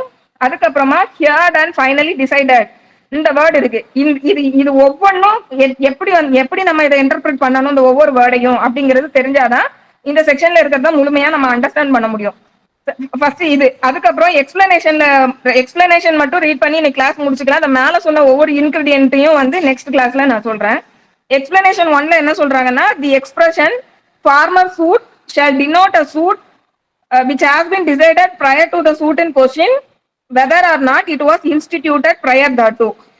ஸோ இப்போ ஃபர்ஸ்ட் எக்ஸ்பிளனேஷன்ல என்ன சொல்றாங்க அப்படின்னா, ஃபார்மர் சூட்டுங்கிற வேர்டு வந்து எதை டினோட் பண்ணுதுன்னா, எந்த சூட் வந்து ஃபர்ஸ்ட் டிசைட் பண்ணப்பட்டதோ அதுதான் ஃபார்மர் சூட். ஸோ அப்போ இங்க 2 சூட் இன்வால்வ் ஆகுதுல, இதுல எந்த சூட் வந்து ஃபர்ஸ்ட் ஃபைல் பண்ணப்பட்டதுங்கிறது இம்மெட்டீரியல், டேட் ஆஃப் ஃபைலிங் வந்து immaterial, date of decision is material. அதுதான். அப்ப எந்த கேஸ் வந்து ஃபர்ஸ்ட் டிசைட் ஆயிருக்கோ அது ஃபார்மர் சூட். ஒருவேளை செகண்ட் சூட் ஃபைல் பண்ணது வந்து முன்னாடியே டிசைட் ஆயிருச்சு அப்படின்னா அதுதான் வந்து ஃபார்மர் சூட்ன்ற வேர்டு வந்து டினோட் பண்ணுது. அதுதான் ஃபர்ஸ்ட் எக்ஸ்பிளனேஷன்ல சொல்றாங்க. செகண்ட் எக்ஸ்பிளனேஷன்ல, for the purpose of the section the competence of court shall be determined irrespective of any provision as to the right of appeal from the decision of such court. சரி, competency, ஒரு கோர்ட்டோட காம்பிடன்சியை வந்து இந்த section 11 பொறுத்த வரைக்கும் கோர்ட்டோட காம்பிடன்சியை வந்து determine பண்றதுக்கு எது வந்து இம்மெட்டீரியல்னு சொல்றாங்க அப்படின்னா, அந்த கோர்ட் பாஸ் பண்ண ஆர்டருக்கு மேல அப்பீல் போறதுக்கான உரிமை பார்ட்டிக்கு இல்லையா இருக்காங்கிறது இம்மெட்டீரியல், தேவையில்லாத விஷயம் அப்படின்னு சொல்றாங்க. இப்போ உதாரணத்துக்கு சொல்லணும்னா, நம்ம செக்ஷன் 96 சிபிஎஸ்ல வந்து என்ன சொல்லியிருப்பாங்க அப்படின்னா, கன்சென்ட் டிகிரிக்கு மேல அப்பீல் போக முடியாதுன்னு சொல்லியிருப்பாங்க. அதுக்கப்புறம் இன்னொன்னு என்ன சொல்லியிருப்பாங்கன்னா, கோர்ட் ஆஃப் ஸ்மால் காசஸ்ல பாஸ் பண்ண ஆர்டர் வந்து அதோட சப்ஜெக்ட் மேட்டர் நாட் மோர் தென் 10,000 அப்படின்னு இருக்குன்னா அதுல வந்து அப்பீல் வந்து போக முடியாது அப்படிங்கறது சொல்லியிருப்பாங்க. அப்போ இப்போ இந்த மாதிரி நேச்சர்ல இருக்கக்கூடிய, இப்ப இதே உதாரணத்துக்கு எடுத்துக்கலாம். இப்ப இந்த 2 கேஸ்லயுமே வந்து அப்பீல் ரைட் இல்ல. அப்ப அப்பீல் ரைட் இல்லாததுனால இங்க வந்து இந்த பார்ட்டி டு தி சூட், ஏற்கனவே முடிஞ்சு போன பார்ட்டி டு தி சூட் வந்து எனக்கு அப்பீல் ரைட் இல்ல, அதனால அக்ரிவ்டு பார்ட்டி என்ன சொல்றாருன்னா, எனக்கு அப்பீல் ரைட் இல்லல, அதனால நான் திருப்பியும் வந்து ஃப்ரெஷ் சூட்டா போட்டு நான் ஆர்டர் வாங்கிக்கிறேன், ஏன்னா எனக்கு தான் அப்பீல் ரைட் நீங்க கொடுக்கல, நான் அந்த ஆர்டர் ஒத்துக்கல, அப்ப நான் இன்னொரு சூட்டா நான் ஃபைல் பண்றேன்னு சொல்லி பண்ண முடியாது. சோ அப்போ அப்பீல் ரைட் இருக்கா இல்லையாங்கிறது இம்மெட்டீரியல், காம்பிடன்சி ஆஃப் தி கோர்ட்டை டிசைட் பண்றதுக்கு. அப்போ ஒரு பர்டிகுலர் இதுல இருந்து அப்பீல் போக முடியாதுன்னு சொன்னா கூட அதுவும் காம்பிடன்ட் கோர்ட்டுன்னு தான் எடுத்துக்கிடணும். அதுதான் வந்து செகண்ட் எக்ஸ்பிளனேஷன்ல சொல்றாங்க. தேர்ட் என்ன சொல்றாங்க அப்படின்னா, the matter above referred to must in the former suit have been alleged by one party and either denied or admitted expressly or impliedly by the other. இப்போ the matter above referred to அப்படின்னு சொல்றாங்க. So எதை குறிக்கிறாங்க அப்படின்னா, இந்த மேட்டர்ன்ற word இருக்கு இல்லையா, இந்த section 11ல பாத்தீங்கன்னா, no court shall try any suit or issue in which the matter directly and substantially சொல்றாங்க. அதுல மேட்டர்ன்ற ஒரு வேர்ட் யூஸ் பண்ணிருக்காங்கல்ல, அந்த வேர்டு வந்து எதை ரெஃபர் பண்ணுதுங்கிறத இதுல சொல்றாங்க. சோ எதை ரெஃபர் பண்ணுதுன்னு சொல்றாங்கன்னா, in a former suit have been alleged by one party and either denied or admitted expressly or impliedly by other. So இங்க மேட்டர்ன்ற வேர்ட் எதை ரெஃபர் பண்ணுதுன்னா, ஃபார்மர் சூட்ல ஒரு பார்ட்டி சொன்ன விஷயத்த இன்னொரு பார்ட்டி டினை பண்ணியோ இல்ல அட்மிட் பண்ணியோ இருக்கக்கூடிய விஷயத்தை தான் மேட்டர்ன்ற வேர்ட் வந்து டினோட் பண்ணுதுன்னு சொல்லக்கூடியது எக்ஸ்பிளனேஷன் 3. அப்போ இங்க மேட்டர் டைரக்ட்லி அண்ட் சப்ஸ்டான்ஷியலி இன் இஷ்யூன்னு சொல்லும் போது இந்த மேட்டர்ன்ற வேர்டு ஒரு சூட்ல ஒரு பார்ட்டி எக்ஸ்பிரஸாவோ இம்ப்ளைடாவோ ஒரு பார்ட்டி வந்து ஒரு விஷயத்த அலெஜ் பண்ணிருக்காங்க அவங்க கேஸ்ல, அது பிளைண்டிவா இருக்கலாம் இல்ல டிஃபரெண்டா இருக்கலாம். சோ அவங்களோட ப்ளீடிங்ல ஒரு விஷயத்த வந்து அலெஜ் பண்ணிருக்காங்க, அத வந்து ஆப்போசிட் பார்ட்டி வந்து எக்ஸ்பிரஸாவோ இம்ப்ளைடாவோ டினை பண்ணியிருந்தாலும் சரி இல்ல அட்மிட் பண்ணியிருந்தாலும் சரி, அதுதான் வந்து மேட்டர்ன்ற வேர்ட் வந்து டினோட் பண்ணுது அப்படின்னு சொல்லக்கூடியது இந்த எக்ஸ்பிளனேஷன் 3. எக்ஸ்பிளனேஷன் 4 வந்து என்ன சொல்றாங்கன்னா, any matter which might and ought to have been made ground of defense or attack in such formal suit shall be deemed to have been a matter directly and substantially in issue in such a suit. So இங்க என்ன சொல்றாங்க அப்படின்னா, ஏதோ ஒரு matter வந்து, அதாவது இப்போ 2 plaintiff and defendant 2 பேர் இருக்காங்க. இவங்க 2 பேரும் வந்து பிளைண்டிஃப் வந்து சில விஷயத்த வந்து கிரவுண்ட்ஸா சொல்லியிருக்க முடியும், ஆனா அவர் சொல்லாம விட்டுட்டாரு. டிஃபெண்டன்ட் வந்து அவரோட டிஃபென்ஸ்ல சில விஷயத்த அட்டாக் பண்றதுக்கு எடுத்துக்க முடியும், ஆனா அவர் எடுத்துக்காம விட்டுட்டாரு. அந்த மாதிரி இருந்ததுன்னா அதை வந்து லா என்ன ப்ரிசியூம் பண்ணும், என்ன டீம் பண்ணும் அப்படின்னா, அது டைரக்டாவும் சப்ஸ்டான்சியலாவும் அதுல இருந்ததுன்னு லாவே எடுத்துக்கணும் அப்படின்னு சொல்றாங்க. அதாவது நீங்க எக்ஸ்பிரஸா வந்து ஒரு பார்ட்டி ஒருத்தர் ஒரு விஷயத்த அலெஜ் பண்றாரு, ஆப்போசிட் பார்ட்டி அதை வந்து டினையே பண்ணல, ஆனா அவர் அதை டினை பண்றதுக்கு கிரவுண்ட்ஸா அட்டாக் பண்றதுக்கு இருக்கு, ஆனா அவர் அதை எடுத்துக்கவே இல்லை அப்படின்னா நீங்க அதை எடுத்துக்கிட்டதா லாவே ப்ரிசியூம் பண்ணிக்கணும். ஸோ இது வந்து லீகல் ஃபிக்ஷன். ஸோ இது வந்து லா ப்ரிசியூம் பண்ணிக்கணும் அப்படின்னு சொல்லக்கூடியது எக்ஸ்பிளனேஷன் 4. இப்போ உதாரணத்துக்கு வந்து ஒரு டாக்குமெண்ட்டை வந்து பிளைண்டிஃப் வந்து ஒரு டாக்குமெண்ட்டை பேஸ் பண்ணி ஒரு ரைட்டை வந்து அவர் கிளைம் பண்றாரு அப்படின்னா, இப்போ அந்த டாக்குமெண்ட்ல வந்து இப்போ நம்ம டாக்குமெண்ட்டை அட்டாக் பண்ணணும்னா என்னெல்லாம் நம்ம ரைஸ் பண்ணலாம்? Fraud, coalition, undue influence, misrepresentation, mistake எல்லாமே இருக்கு. இப்ப இதுல வந்து இவர் ஃப்ராட மட்டும் ரைஸ் பண்றாருன்னு வச்சுக்கிடுவோம். இப்போ அவர் ஒருவேளை ஆப்போசிட் பார்ட்டி கொயர்ஷனும் பண்ணியிருந்தாருன்னா அவர் கொயர்ஷனையும் சேர்த்து ஒரு கிரவுண்ட்ஸ் ஆஃப் அட்டாக்கா எடுத்துக்கணும். எடுக்காம விட்டுட்டு திருப்பி வேற ஒரு சந்தர்ப்பத்துல வந்துட்டு நான் இல்ல அங்க சொல்லாம விட்டுட்டேன் இங்க வந்து சொல்றேன் அப்படின்னு எடுக்க முடியாது. ஏன்னா லா அங்க என்ன கருதும்னா நீ அதையும் சேர்த்து அங்கேயே எடுத்துக்கிட்டேன்ற மாதிரி லாவே ப்ரிசியூம் பண்ணிக்கணும். ஸோ அதுதான் வந்து இந்த எக்ஸ்பிளனேஷன் 4. ஸோ இதுக்கு பேர் வந்து கன்ஸ்ட்ரக்டிவ் ரெஜுடிகேட்டா.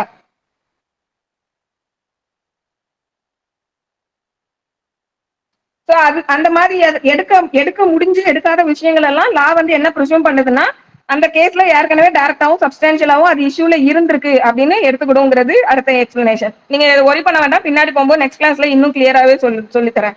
அடுத்து எக்ஸ்பிளனேஷன் 5ல என்ன சொல்றாங்க அப்படின்னா, ஸோ 4 பொறுத்த வரைக்கும் கன்ஸ்ட்ரக்டிவ் ரெஜுடிகேட்டான்னு சொல்லலாம், இல்லைன்னா ஆர்டிஃபிஷியல் ரெஜுடிகேட்டான்னு சொல்லலாம். எக்ஸ்பிளனேஷன் 3 வந்து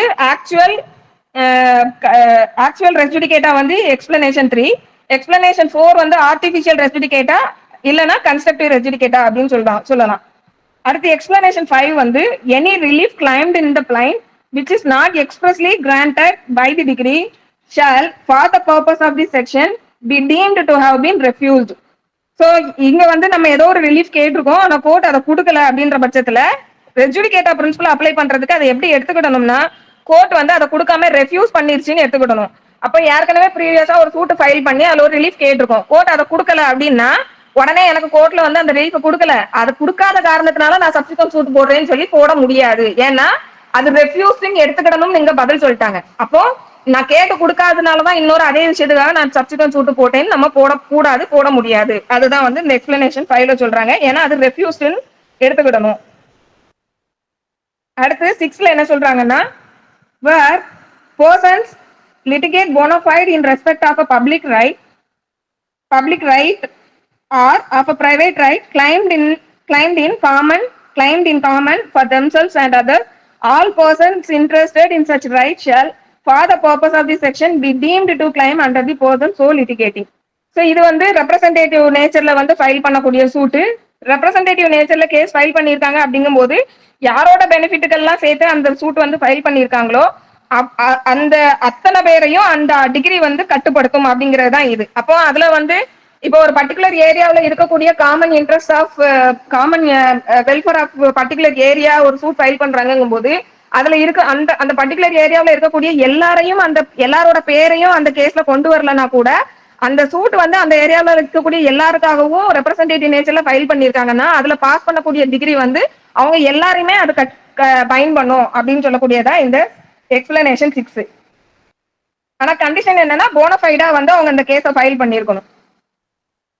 அடுத்து எக்ஸ்பிளனேஷன் 7ல என்ன சொல்றாங்கன்னா, the provisions of this section shall apply to a proceeding for the execution of a degree and references in this section to any suit, issue or former suit shall be construed as references respectively to a proceeding for the execution of the degree, questioning arising in such proceeding and a former proceeding for the execution of that degree. So இந்த explanation என்ன சொல்றாங்க அப்படின்னா, இதுல இருக்கக்கூடிய இந்த ரெஜுடிகேட்டால இருக்கக்கூடிய எல்லாமே வந்து எக்ஸிகியூஷன் ப்ரொசீடிங்கும் அப்ளை ஆகும் அப்படிங்கிறது ஃபர்ஸ்ட் பார்ட்ல சொல்றாங்க. செகண்ட் பார்ட்ல என்ன சொல்றாங்க அப்படின்னா, இங்க இந்த செக்ஷன் 11 பொறுத்த வரைக்கும் எந்த இடத்துலலாம் வந்து சூட் அப்படிங்கிற வேர்டு வருதோ அந்த இடத்துலலாம் எக்ஸிகியூஷன் ப்ரொசீடிங்கை பொறுத்த வரைக்கும் என்ன சூட்டுக்கு பதிலா என்ன வேர்டை வந்து அது டினோட் பண்ணும் அப்படிங்கிறத செகண்ட் பார்ட்ல சொல்றாங்க. ஸோ சூட்டுங்கிற வேர்டு வந்து எக்ஸிகியூஷன் ப்ரொசீடிங்கை பொறுத்த வரைக்கும் சூட்ன்ற இடத்துல எதை போடணும்னா ப்ரொசீடிங் ஃபார் எக்ஸிகியூஷன் அப்படிங்கிறது அந்த வேர்டுக்கு வந்து அது ரெஃபரன்ஸா எடுத்துக்கணும். அதுக்கப்புறமா வந்து இஷ்யூ அப்படி சூட்ல வந்து இஷ்யூங்கிற வேர்டு வந்து எக்ஸிகியூஷன் ப்ரொசீடிங்கை பொறுத்த வரைக்கும் என்ன வேர்ட்ல வந்து ரெஃபர் பண்ணும் அப்படின்னா questioning arising in such proceeding அப்படிங்கிற வேர்டு வந்து டினோட் பண்ணும். அதுக்கப்புறமா வந்து ஃபார்மர் சூட் அப்படிங்கிற வேர்டு வந்து எக்ஸிகியூஷன் ப்ரொசீடிங்கை பொறுத்த வரைக்கும் former proceeding for the execution அப்படின்னு டினோட் பண்ணும். அதாவது சூட்டு, இஷ்யூ, ஃபார்மர் சூட் அப்படிங்கிற அந்த 3 வேர்டும் எக்ஸிகியூஷன் ப்ரொசீடிங்கை பொறுத்த வரைக்கும் இந்த வேர்டால இந்த வேர்டு அதை டினோட் பண்ணும், இந்த வேர்டை அப்படின்றது இதுல சொல்றாங்க. ஸோ சூட்டுங்கிறது இங்க எக்ஸிகியூஷன் ப்ரொசீடிங்கை குறிக்கும். இஷ்யூங்கிறது இங்க வந்து questioning arising in the execution ப்ரொசீடிங்கிறத குறிக்கும். ஃபார்மல் சூட்டுங்கிறது proceeding of the execution of டிகிரிங்கிறத குறிக்கும். அவ்வளவுதான், வேற ஒன்றும் இல்லை. ஸோ இந்த வேர்டுக்கு பதிலாக எக்ஸிகியூஷன் ப்ரொசீடிங்கை பொறுத்த வரைக்கும் இந்த வேர்ட்ஸை போட்டுக்கணும்.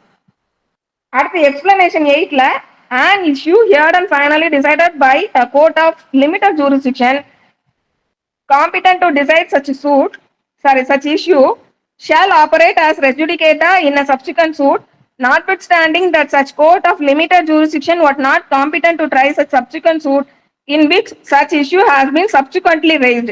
So இங்க என்ன சொல்றாங்க அப்படின்னா, ஒரு லிமிட்டட் ஜூரிஸ்டிக்ஷன் இருக்கக்கூடிய ஒரு கோர்ட் ஏற்கனவே ஒரு இஷ்யூவை வந்து ஃபைனலா ஹியர் பண்ணி ஒரு ஆர்டர் போட்டுட்டாங்க. அப்படி இருக்கும்போது அந்த லிமிட்டட் ஜூரிஸ்டிக்ஷன் இருக்கக்கூடிய ஒரு கோர்ட் போட்ட ஆர்டருமே வந்து ரெஸ் ஜுடிகேட்டாவா செயல்படும் அப்படின்னு சொல்றாங்க. அதுல எது இம்மெட்டீரியல்னு சொல்றாங்கன்னா, notwithstanding that such court of limited jurisdiction was not competent to try such subsequent suit in which the issue has been subsequently raised. அதாவது முதல்ல ஆர்டர் போட்ட கோர்ட் வந்து லிமிடெட் ஜூரிஸ்டிக்ஷன் உள்ள கோர்ட். அந்த லிமிடெட் ஜூரிஸ்டிக்ஷன்ல அந்த முதல் கோர்ட் ஆர்டர் போட்டிருக்க அந்த கோர்ட்டுக்கு இப்ப செகண்ட் சூட்ல கேட்டிருக்கக்கூடிய ரிலீஃபை கொடுக்கறதுக்கு காம்பிடன்சி இல்ல அப்படின்னா கூட அந்த முதல் கோர்ட் போட்ட ஆர்டருக்கும் இந்த ரெஸ்ஜுடிகேட்டான்றது அப்ளை ஆகும் அப்படின்னு சொல்லக்கூடியது இந்த எக்ஸ்பிளனேஷன் 7. இப்போ உதாரணத்துக்கு ஒரு பெக்குனியரி லிமிடேஷன்ல வந்து ஒரு முன்சிப் கோர்ட்டுக்கு தான் பெக்குனியரி லிமிட்டுக்கு வேல்யூ இல்ல, ஒரு பர்டிகுலர் பெக்குனியரி லிமிட் வந்து முன்சிப் கோர்ட்டுக்குள்ள வருது. முன்சிப் கோர்ட்ல வந்து ஆர்டர் வாங்கிட்டாங்க. இப்போ சப்சிக்வெண்ட் சூட் வந்து முன்சிப் கோர்ட்டோட பெக்குனியரி லிமிட்டை தாண்டி வேற ஒரு கோர்ட்ல இப்ப டிஸ்ட்ரிக்ட் கோர்ட்டுக்குள்ள வந்து அதோட பெக்குனியரி வேல்யூ செகண்ட் சூட் வந்து டிஸ்ட்ரிக்ட் கோர்ட்டுக்குள்ள வருது. ஆனா ரெண்டுமே ஒரே சேம் மேட்டர் அப்படிங்கும் போது இங்க இந்த ரெஸ்ஜுடிகேட்டா வந்து அப்ளை ஆகுமானா ஆகும்.